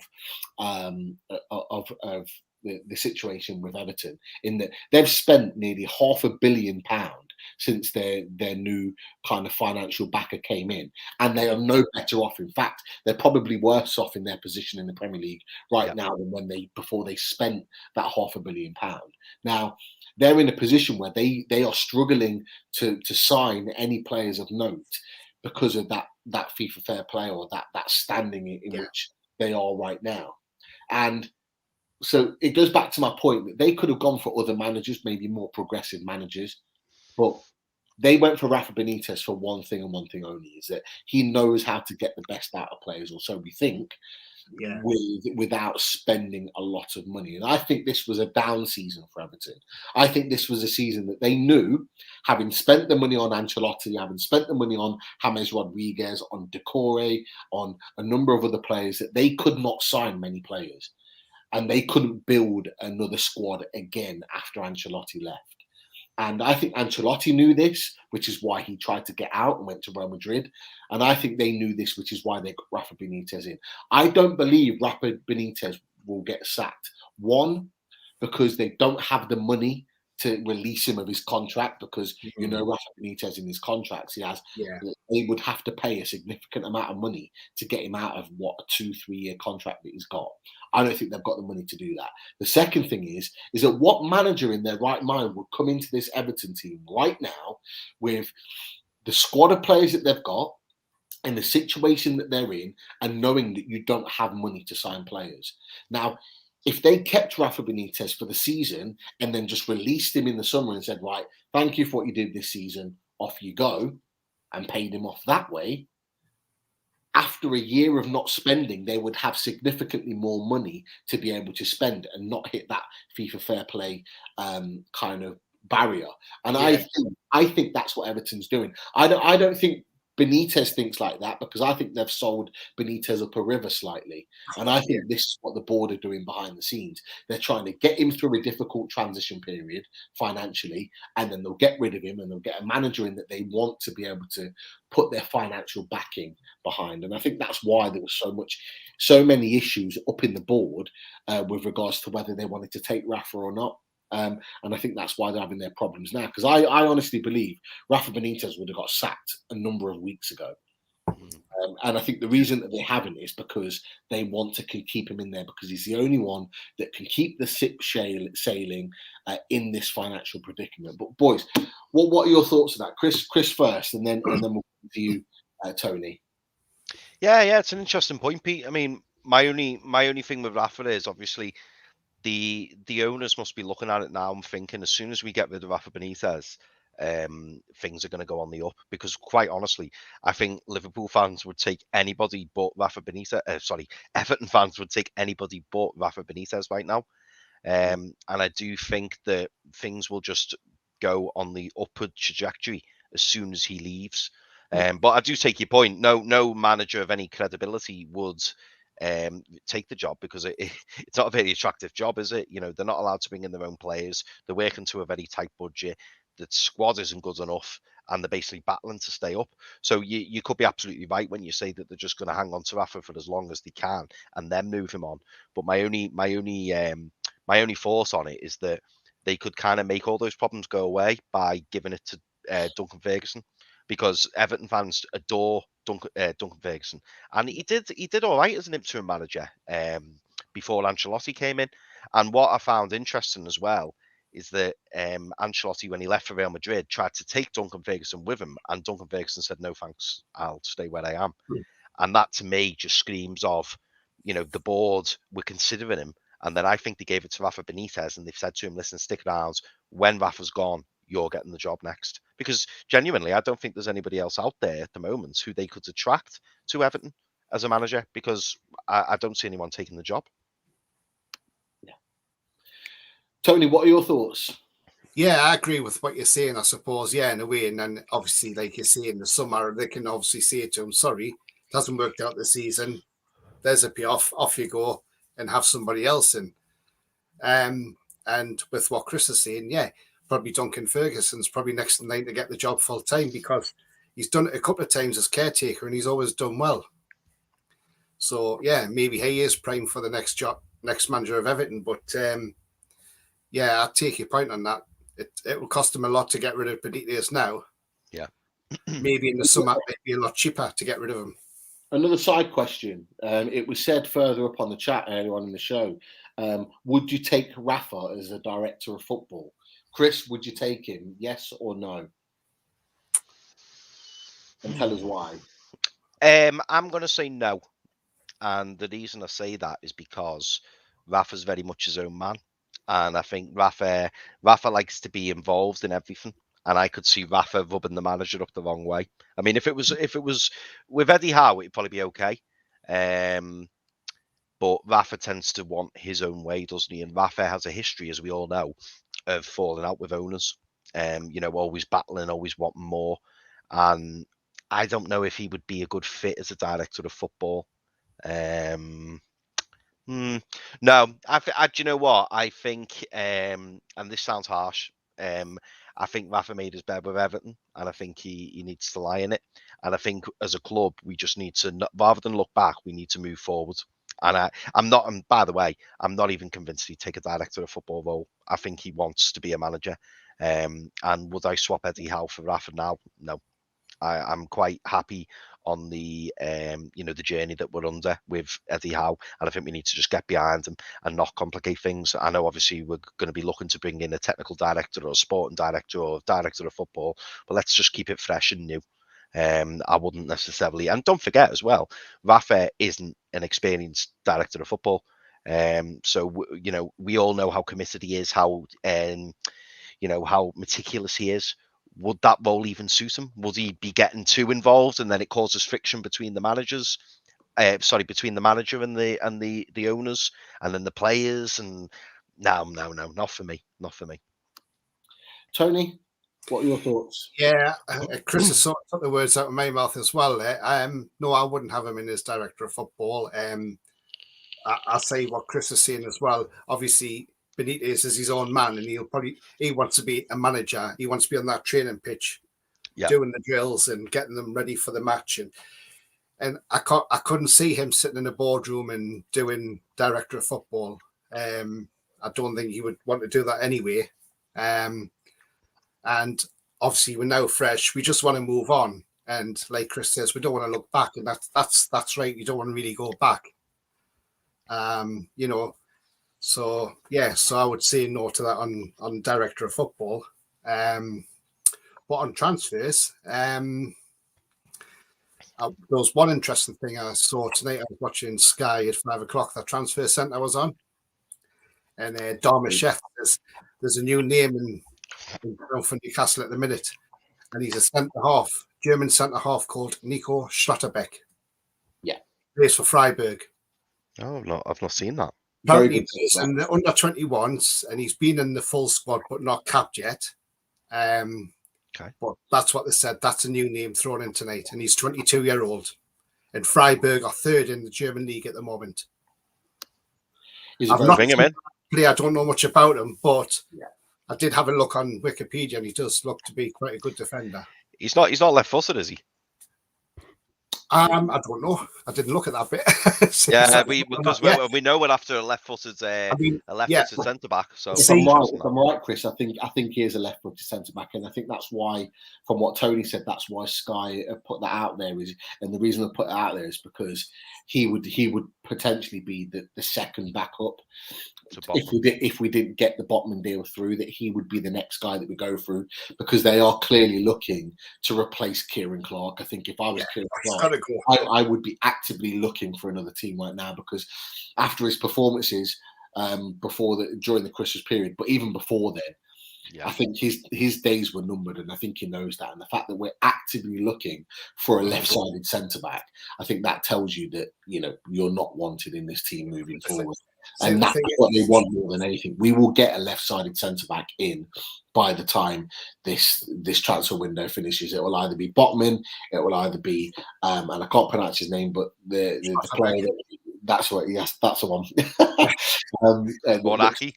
Or Nathan Ake. They're all three are left-sided centre backs, and I think that's what they're looking for. I mean, they're saying Lille want 60 million for Botman, but obviously, when I watched the show Unloaded last week, and your brother said that obviously Lille have some financial issues, then surely if we say, look, there's 35 million, I'm sure they're going to take it, aren't they?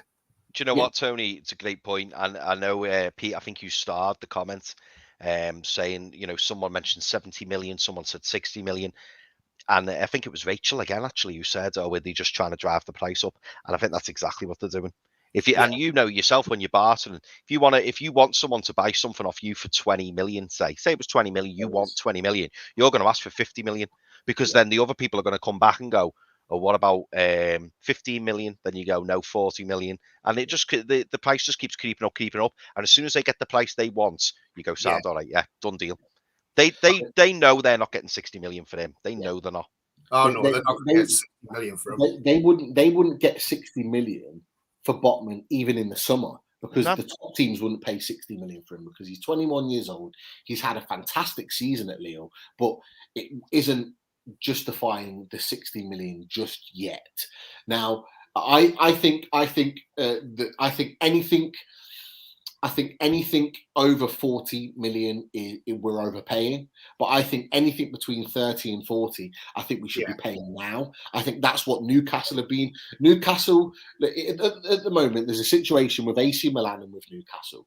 Both teams want the player. It's as simple as that. Now, what Lille are telling Newcastle as a price is very different to what they're telling AC Milan as a price. Why? Because AC Milan can't finance it. They would have to sell in order to buy Sven Botman. It's as simple as that. But they're looking around a 30 million deal. And that's what's been mooted. AC Milan are struggling to pay that 30 million as it is. But I think if Newcastle went, right, here's your 35 million, we'll give you some extras if we get into European football in the next couple of years. So we'll give you an extra 7.5 million if we get into the Europa League or we get into the Champions League. Or if we win a trophy in the next 3 to 5 years, here's an extra 5 million. So then you're taking your dealings up to the best part of 45 million, close to 50 million. At that point, Lille are not going to turn that money down. And as you mentioned as well on the transfer show, my brother, who is a French journalist for Liga and Eurosport, he did say, if we offer that sort of money, Lille can't turn that down. They are financially in a very difficult position. They've already sold Akone for 13 million, which is absolutely peanuts. Yeah, good player.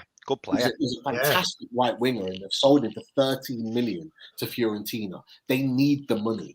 Now, they know that Botman and Jonathan David are their two standout players, with Renato Sanchez that third. Mm-hmm. They know those three players are where they're going to get their money. Probably more. They'll get more for Jonathan David because he's a striker and he scores goals. Yeah. Botman is the second in the list where they can get their most money from. If we come in and we say, right, here's 30 million, cash up front, here's your money, right, and we'll give you those add-ons to take it to 40, 45 million, they will not turn that down. Then it's about what someone else put in the chat. And I think they made a good point as well when they referred to the project. They talked about, and it's here from Kenzie, Botman is fascinated by the project. If we can convince him on a project of building a team around him, which I think we could, and there's been talk that we're interested in taking him, and he's interested in coming. That's where I think we'll win. I'm not worried about us bidding the right amount. It's about whether we can get the player to turn down the opportunity of Champions League football to come to us because he sees the project that we're going to do. Now, there's one question I'm going to ask, right? Okay, I'll ask you and Chris and see what your thoughts are. Now, this may cause a bit of a stir, but we're all about opinions at the end of the day. Now, if we want to look at Dean from Everton, which I think he's a great left back. He's very attacking.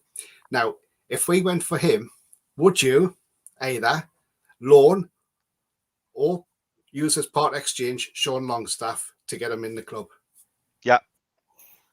All day. Because I don't think Sean Longstaff's been the greatest at the minute. Do you know what, Tony? Yeah.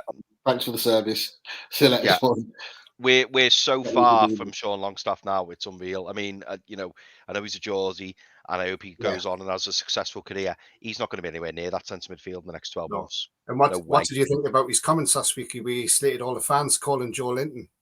But we were only thinking what we thought of Joe Linton at the time. Yeah. Yes, he's been a revelation since Howe's moved him. Even Jamie Carragher's loving the way that Joe Linton's turned into this great midfielder. But you know, I think he's sticking up. He's sticking up for his mate. Same as we would. You know, I'd stick up for Pete or whatever. He's sticking up for his mate. But I think the fans were rightly and justly criticising Joe Linton. Whether that's through the fault of Bruce, probably is. I think it is, Eddie Howe's come in and got the best out of him. But now Big Joe's reaping the rewards, and rightly so, because he's been absolutely outstanding. And I was only saying to Pete just before the show, Tony, that I can't remember. I think it's been the last 3 or 4 games where Joe Linton's been like our man of the match. And I can't remember the last time we had a player at Newcastle who 3 or 4 times in a row got the man of the match awards, because he has literally been outstanding. And we were saying, weren't we, Pete? He hasn't even scored. And we're like, oh, he's amazing. He's amazing. Yeah. So it shows you the work ethic he's putting in, the performances he's putting in. But he gets back to help out in the defence as well. That's the thing. He runs back. Everyone's seeing the work rate. Everyone's seeing it and what he's doing, and he's breaking up the play. And I hope Joe stays now. I really do. And really kicks on. But yeah, I would like to. Yeah, I would do that. I mean, if there's a chance we could say, right, tell you what, we'll have Luca Dean, but you can have Sean Longstaff in return all day. Because I know Rafa likes him, doesn't he? Yeah. And you know, and I saw another rumor earlier on, which I don't know if it's true or not, but apparently we're weighing up a £50 million bid for Darwin Núñez. Wouldn't mind him either. Wouldn't it? Apparently they want 100 million from though. Well, again, it's going back to that. They don't want 100 million. They're just trying to drum it up because they know we've got it. He's got 32 goals in 65 games, which is like 1 and 2 basically. Yeah. If we offered 50, 60 million, they take it. Yeah, it's only Benfica, isn't it? And that's not being disrespectful. Yeah, exactly. And I would take. I'm sure he's got a buyout clause at Benfica anyway. I think he's got a buyout clause of like 50, 60 million. So I think the 100 million is probably a lot of media talk. Darwin Núñez, who we will talk a little bit more about on Thursday, is a super talent, and he'll be highlighted him, didn't he? And he's only 22. Rich will have him on as part of his player focus on Thursday. He's a player that we've watched very, very closely. And as well as that, not just myself and Rich that have watched Darwin Núñez very closely. Steve Nixon at the club has watched him personally a number of times at Benfica. So if that deal was to start materializing, it wouldn't just be something out of the blue. It's a player that they've watched a lot of. So if you don't know a lot about Darwin Núñez, take a look. We are going to go in a little bit more detail about him on Thursday when Rich talks about him as part of a player focus. But again, it's a really, really interesting window because there's so many out there that we can buy, and we've got to find out. It's weird because we're not even really talking about transfer fees or wages right now. All it is about, can we encourage the player to come and sign for Newcastle United in the predicament that we're in. Now, I tell you what, if we got Trippier and maybe 1 or 2 others through the door, and we go and beat Watford, and we go out of the bottom 3, that changes the mentality, not just of our players, not just of our club or the media. It changes the mentality of the signings that are potentially coming to Newcastle. And that might take the balance. That might then make them think, or if they were originally sitting on the fence, that might make them think, you know what, they've got enough to stay in this league. I'm going to sign for them, and we can build from there. And it changes the mindset of players completely. It's 2 or 3 players changes it, Pete. 2 or 3 players. Like, even if you got a Gini Van Alden, everyone would go, ooh, Gini Van Alden's going. All day. Yeah, all day. Definitely. I mean, the thing is that, you know, like Ben Brereton, he looks all right as well. I mean, I looked at his goals on YouTube for what he scored already. He's beat Shearer's record, hasn't he, as well? The quickest to 20 goals for Blackburn. Yeah, no. Good age. Yeah. And the thing is, but look at Gerard Bourne. He come from the Championship in Hull and went to West Ham, and he's flourishing. So it doesn't mean to say because I come from the Championship, they're not as good. he could probably cut it in the Premier League, Ben Brereton. And he started Man U as a youngster as well. Yeah. As it's already been said, if we should have really signed Gerard Bowen when we had the opportunity in that January transfer window, and we saved the money just before lockdown, and we didn't get him. And you look what he's doing for West Ham now, and you think, well, he was scoring just as many goals and being just as influential for Hull City as is what Diaz is doing for Blackburn. So there's no reason why he can't have the same impact if we have the manager and the philosophy and the style of play that's going to suit him, which I believe it would. So, aren't Liverpool looking at Bowen, though, aren't they? It wouldn't surprise me. He's a talented player, a very, very underrated talented player. He really is, Gerard Bowen. But Chris Collins has just come up with a great one there, saying, "Would Gale plus cash be enough for the Blackburn lad?" What do you reckon? Yeah. If give them Dwight Gale. Yeah, I would say yeah. Yeah, but I think Jordan Cronin on our show made a good point about Dwight Gale. I don't believe that Dwight Gale is worth the sort of money that was bandied around a few years ago. No, he's not. He was talked to as being a £15 million player. I do not believe he's that type of player. 5 million. I would say, I'd say we'd be lucky to get anything more than 8 million for him. I really do. So if we were to put him in that deal as a striker that could come straight in and knows the Championship and bring that price down, so you're paying what 12, 13 million rather than 20. Yeah, that all day long. I think Blackburn be happy. They bring in a striker who can score goals. They know he can score goals. Yeah. And then you're also bringing in, like we said earlier, Pete, you're bringing in a striker who is going to walk through the door and just be happy to be here. He's not going to expect to be in that number 9. Yeah, exactly. He's not going to expect to be the main man. He's just happy to be in and amongst the squad and be in part of the journey. Because realistically, you need 3 or 4 strikers in the club. And at the moment, we've got Dwight Gale and Callum Wilson.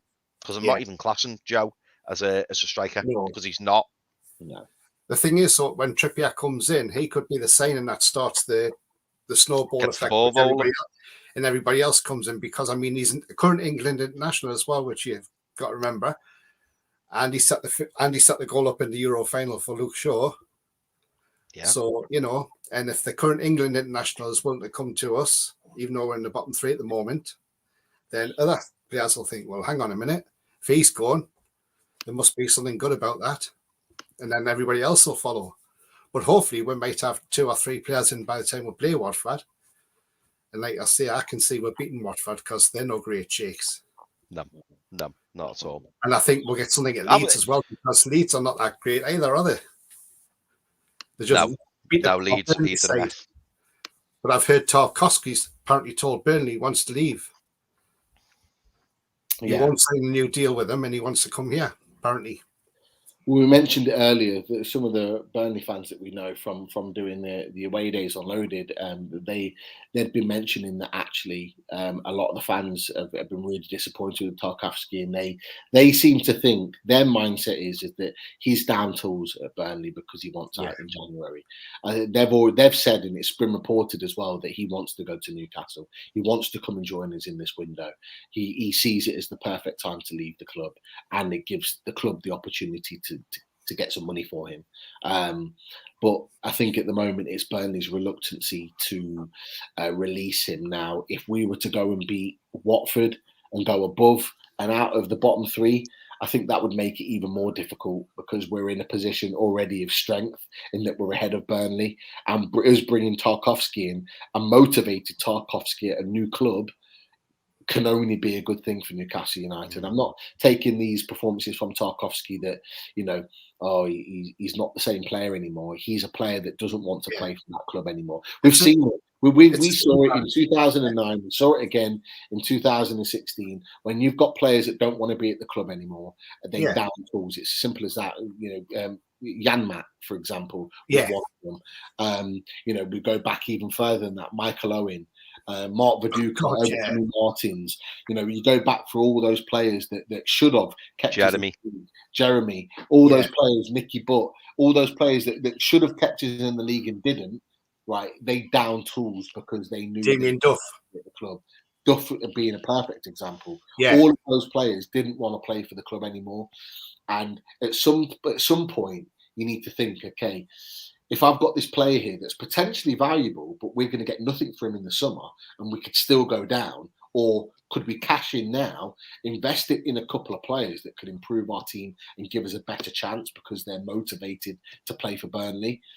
They need to weigh that up. So that Tarkowski deal, if it does happen, will happen later on in the window. We might be able to get him for about 5 or 6 million because his contract's out in the summer, and Tarkowski is going to do exactly what Fraser done at Bournemouth, just down tools and say, right, that's it. If it was anyone other than Newcastle, I would say, yeah, we'd get him for less than 10 million because it's Newcastle United. Yeah, I'd probably double that if I'm honest with you. Close to doubling that. But Tony, I'm going to leave it there for your call. Thank you for your time. Problem. Great points, great opinions, and thank you for being involved in the questions from the guys in the chat as well. Because no problem. Yeah, well, I see we're all here about opinions, aren't we? So 100%. Just exciting times ahead. I'll be up there for Cambridge on Saturday, and then I'm up at the Watford game the week after as well. So, yeah. Good man. Good man. Hopefully you see 2 wins and plenty of goals from Newcastle in that time. But hopefully. Until then, hopefully we'll be back on the show next week. But until then, you take care.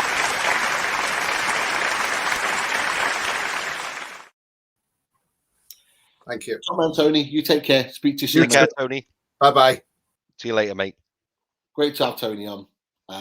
Absolutely. It was great to get him involved in some of those questions as well. I tell you what, the questions in the chat have been spot on tonight. Yeah, they have. Really good questions. I know we mentioned Rachels and a number of others, John Justice Allen, Tom Dixon, loads and loads of others. Jeff's been in there as well. Keith, fantastic questions in there, and to be fair, I want to get through some of them now. So if you see any questions in the chat that pop up, Chris, fire away, because I want to kind of just touch on before we've had loads of comments tonight, haven't we? There's absolutely loads off the absolute chain with the comments in there, but there's been some interesting ones. Like I said, there's been a lot of talk about Sven Botman and that particular deal. A lot of talk about Diaz as well. Going back to the point Derek Sharp made about 19-20 million with a swap for Gale potentially in there. It's going to be an interesting one. It really, really is. And in terms of the deals that we're going to go for, loads of names have been bandied about, and I know we keep labeling certain players that we think, right, we're going to get. But as Pete Graves said last night, and he got a little bit of stick about it from other journalists, that there are names in there that haven't even been talked about yet. So we got, Darwin Núñez has only just really come into the fray in the last few days. So has Diaz from Blackburn. There will be others. Okay, there's one that's interesting that's coming out from France, and like I said, my brother talked about it in the first transfer show, and that's Seko Fofana from Lyon. In the French league as a centre midfielder. He is a fantastic centre midfielder, and he talked about it in great detail about how good of a season he's had for Lens. And again, he's been linked with Newcastle more recently. There are so many others out there. 1 or 2 from Spain starting to filter in as well.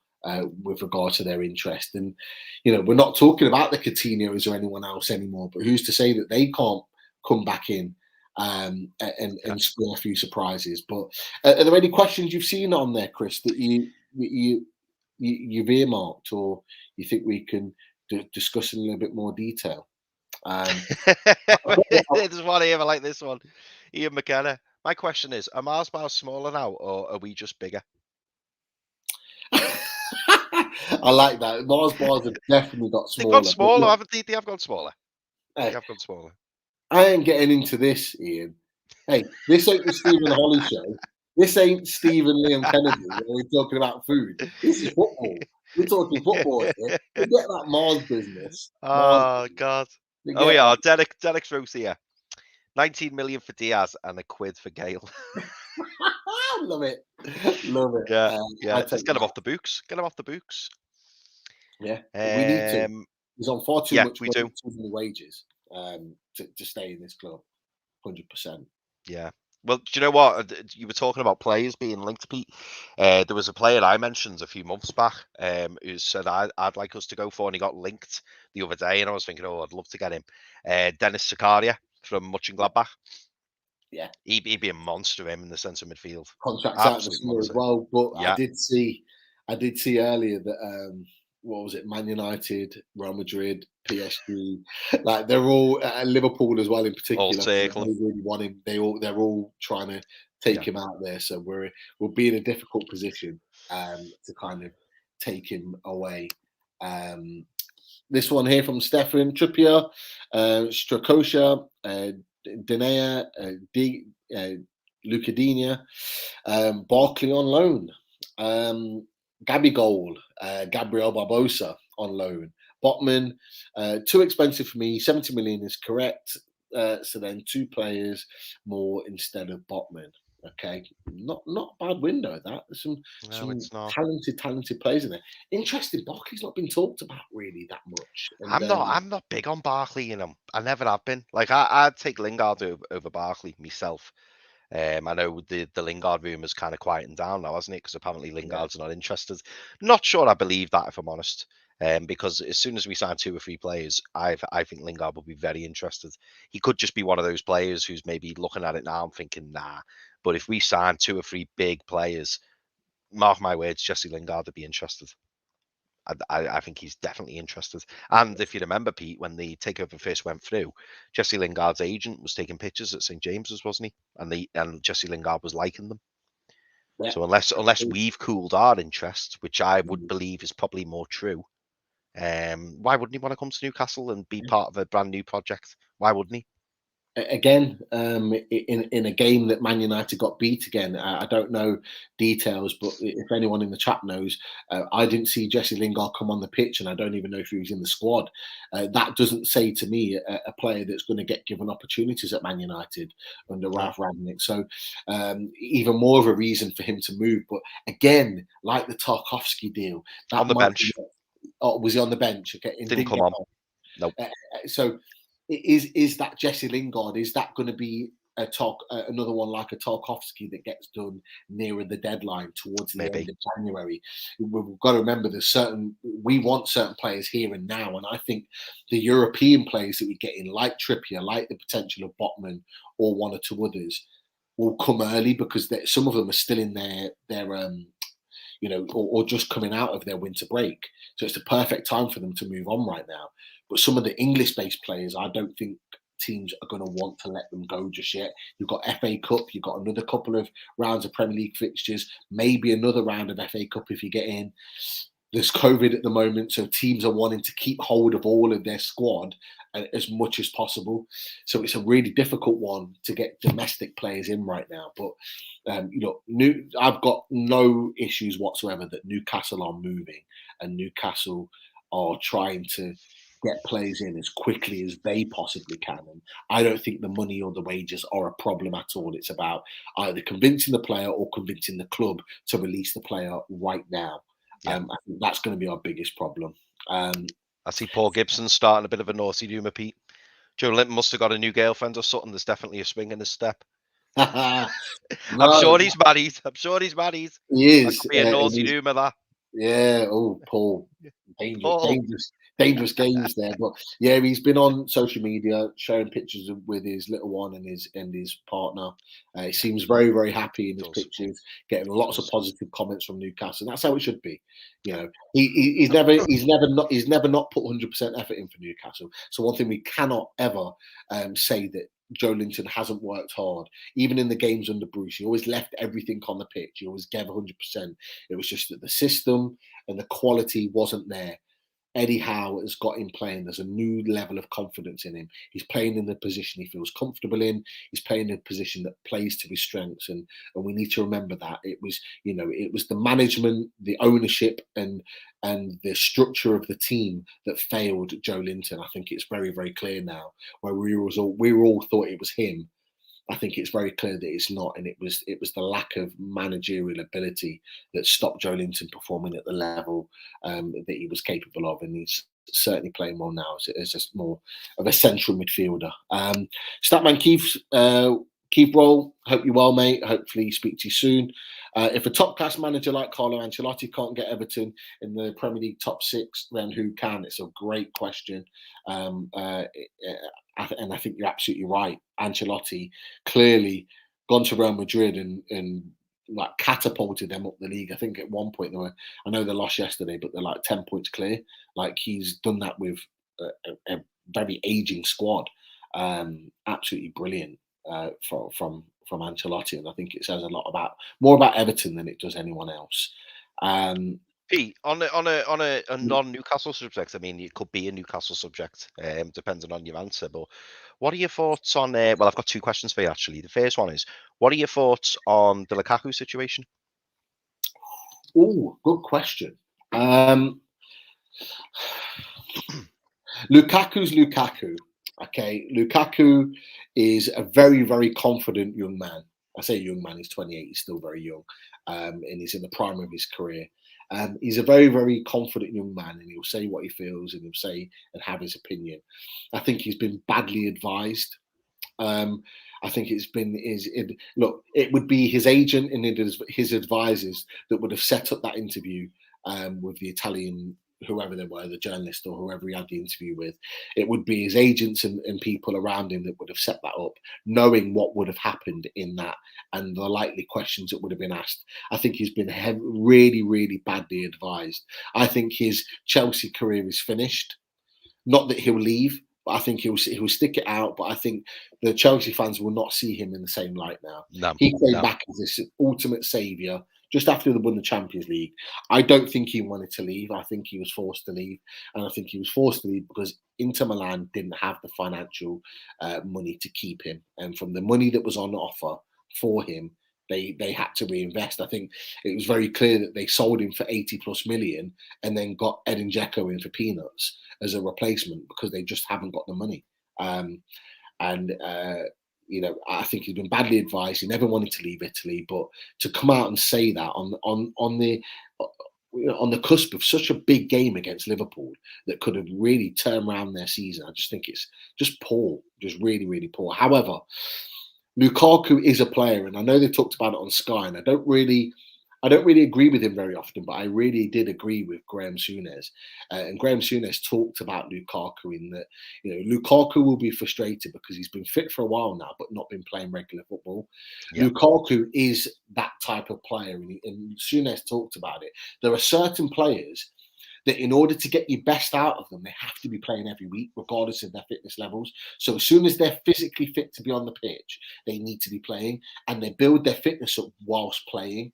And you get the best out of them when they get regular games under their belt.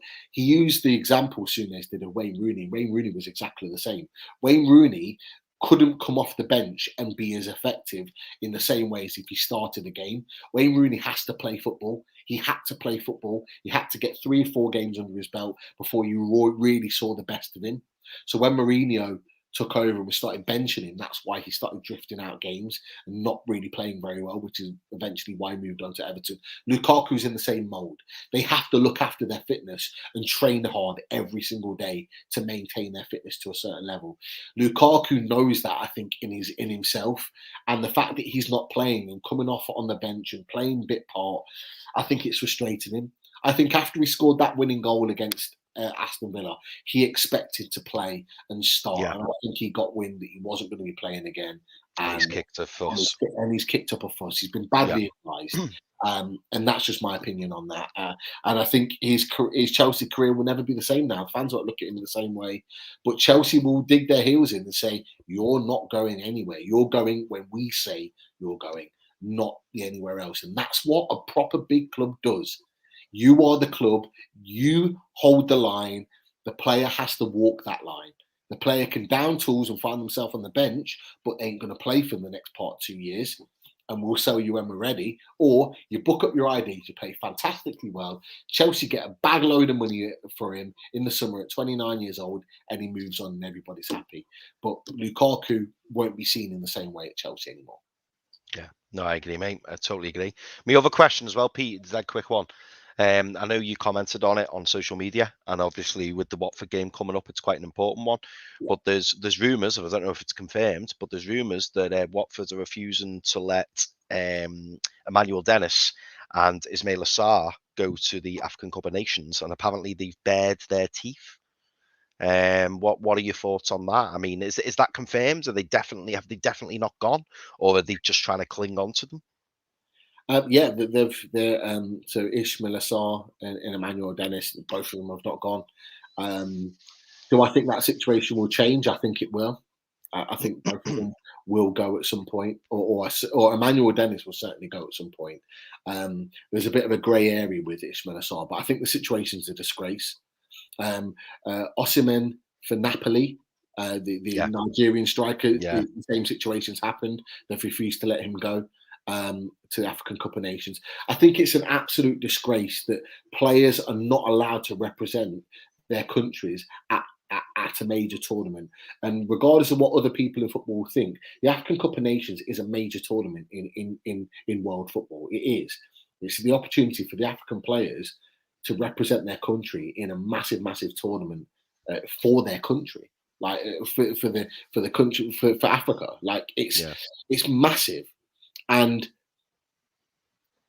if that happened to Phil Foden at the Euros this summer, or Jack Grealish was being held as this big saviour.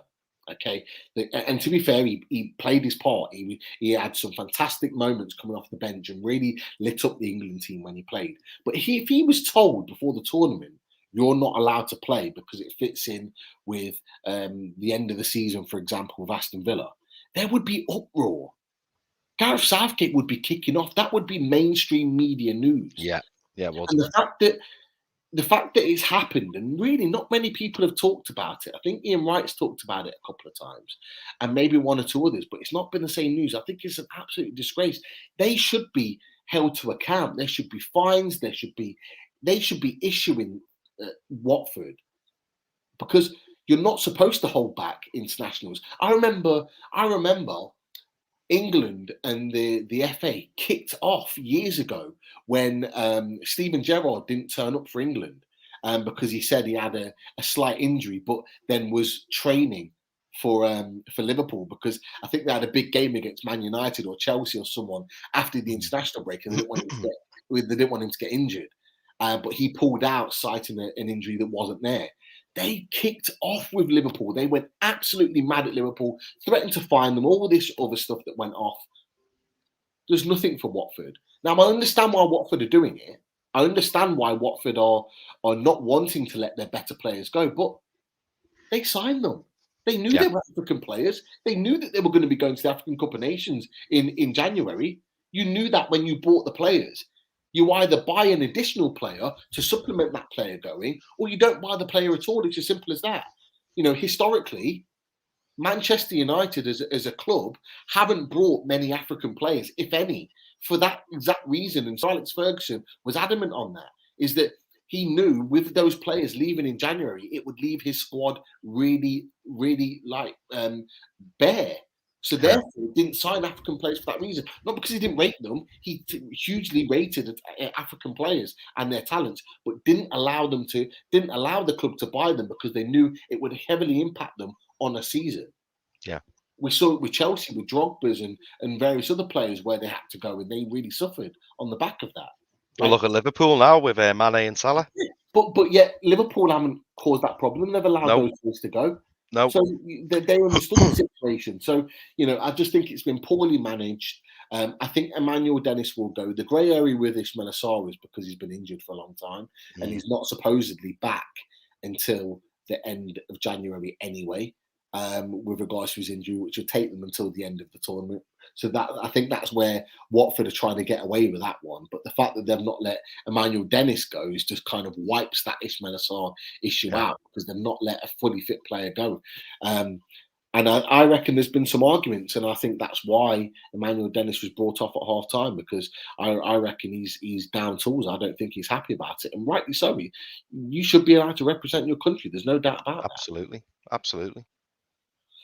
So, let's see what happens with that. But I do expect Emmanuel Dennis to go. At the moment, he's down to play Newcastle in just over a week's time, just under 2 weeks' time. So we'll see how that goes. But I flashed this one at the end, by the way, Pete. This is just one I wanted to put up. John Justice Allen saying the PIF wealth has increased by 15% in the last quarter. Who cares if Botman is 30 or 60 million? Won't affect us if we spend it. Just get the right players in. Exactly. Absolutely right, John. And as well as that, we're spending the money that we can under that FIFA fair play, and that doesn't even include any sponsorships that have not yet been signed. And that all those sponsorships allow us to then be able to spend even more. And it goes back to our point that that we talked about, and we've got Kieran Maguire on the show. On the Loaded Show tomorrow, that will talk about how much we can actually spend and how much it actually affects us in the transfer market. I don't think fans realise how much we're actually capable of spending as a club with the wealth that we have, and with sponsors and with all the sponsorships that we've been lacking over the years that could significantly improve our financial capabilities. There is opportunities to spend even more. So John's absolutely right. Doesn't matter whether it's 30 million, 60 million. I guarantee you, whatever we pay, if we get Sven Botman, whatever we pay for that young man, in a year's time, he will be worth significantly more than what we paid for him. There is no doubt about it. But there's only a small window to get that type of quality player in, and it's now. So if you're the ownership, if you're Mirdad, if you're Amanda and you're watching NUFC matches tonight, go get him. Go get him, because he is a top young centre-back, and he will revamp our team. There is no doubt about it. He will make our defence significantly better. Lille conceded 23 goals in the whole of last season. That was because of him. Him and Joe. We considered 42 halfway through the season. Exactly. And that was because of him and Jose Font as a partnership. That was because he was the battering ram of that defensive unit. That's exactly what we need in our relegation fight right now. Here, Pete. And like I say, we'll find out more about that tomorrow with Kieran Maguire on Loaded Mag, which we're looking forward to. Definitely, 100%. But guys, again, you've been amazing in the chat tonight. So many questions, so many we didn't even get to go through tonight. But we really, really appreciate your questions and everyone's involvement. Been a fantastic show. Great callers in and people that have come into tonight to talk on the show. And our Christmas break's gone, Chris. We are back every week, every Monday. We will be here to talk everything NUFC. So a huge thank to everyone that's watched tonight. If you haven't, go and watch it back. The NUFC Matters Fans Forum.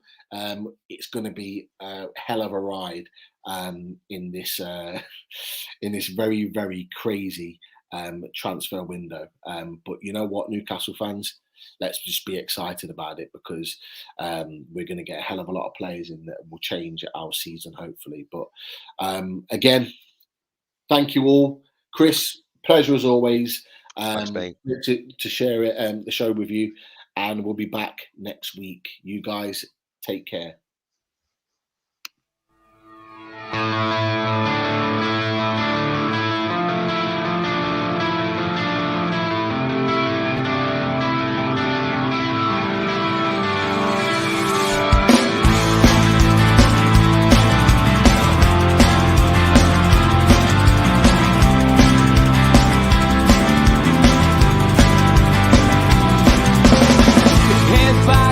Critics attack. It feels like I've been talking to myself again, but it's the only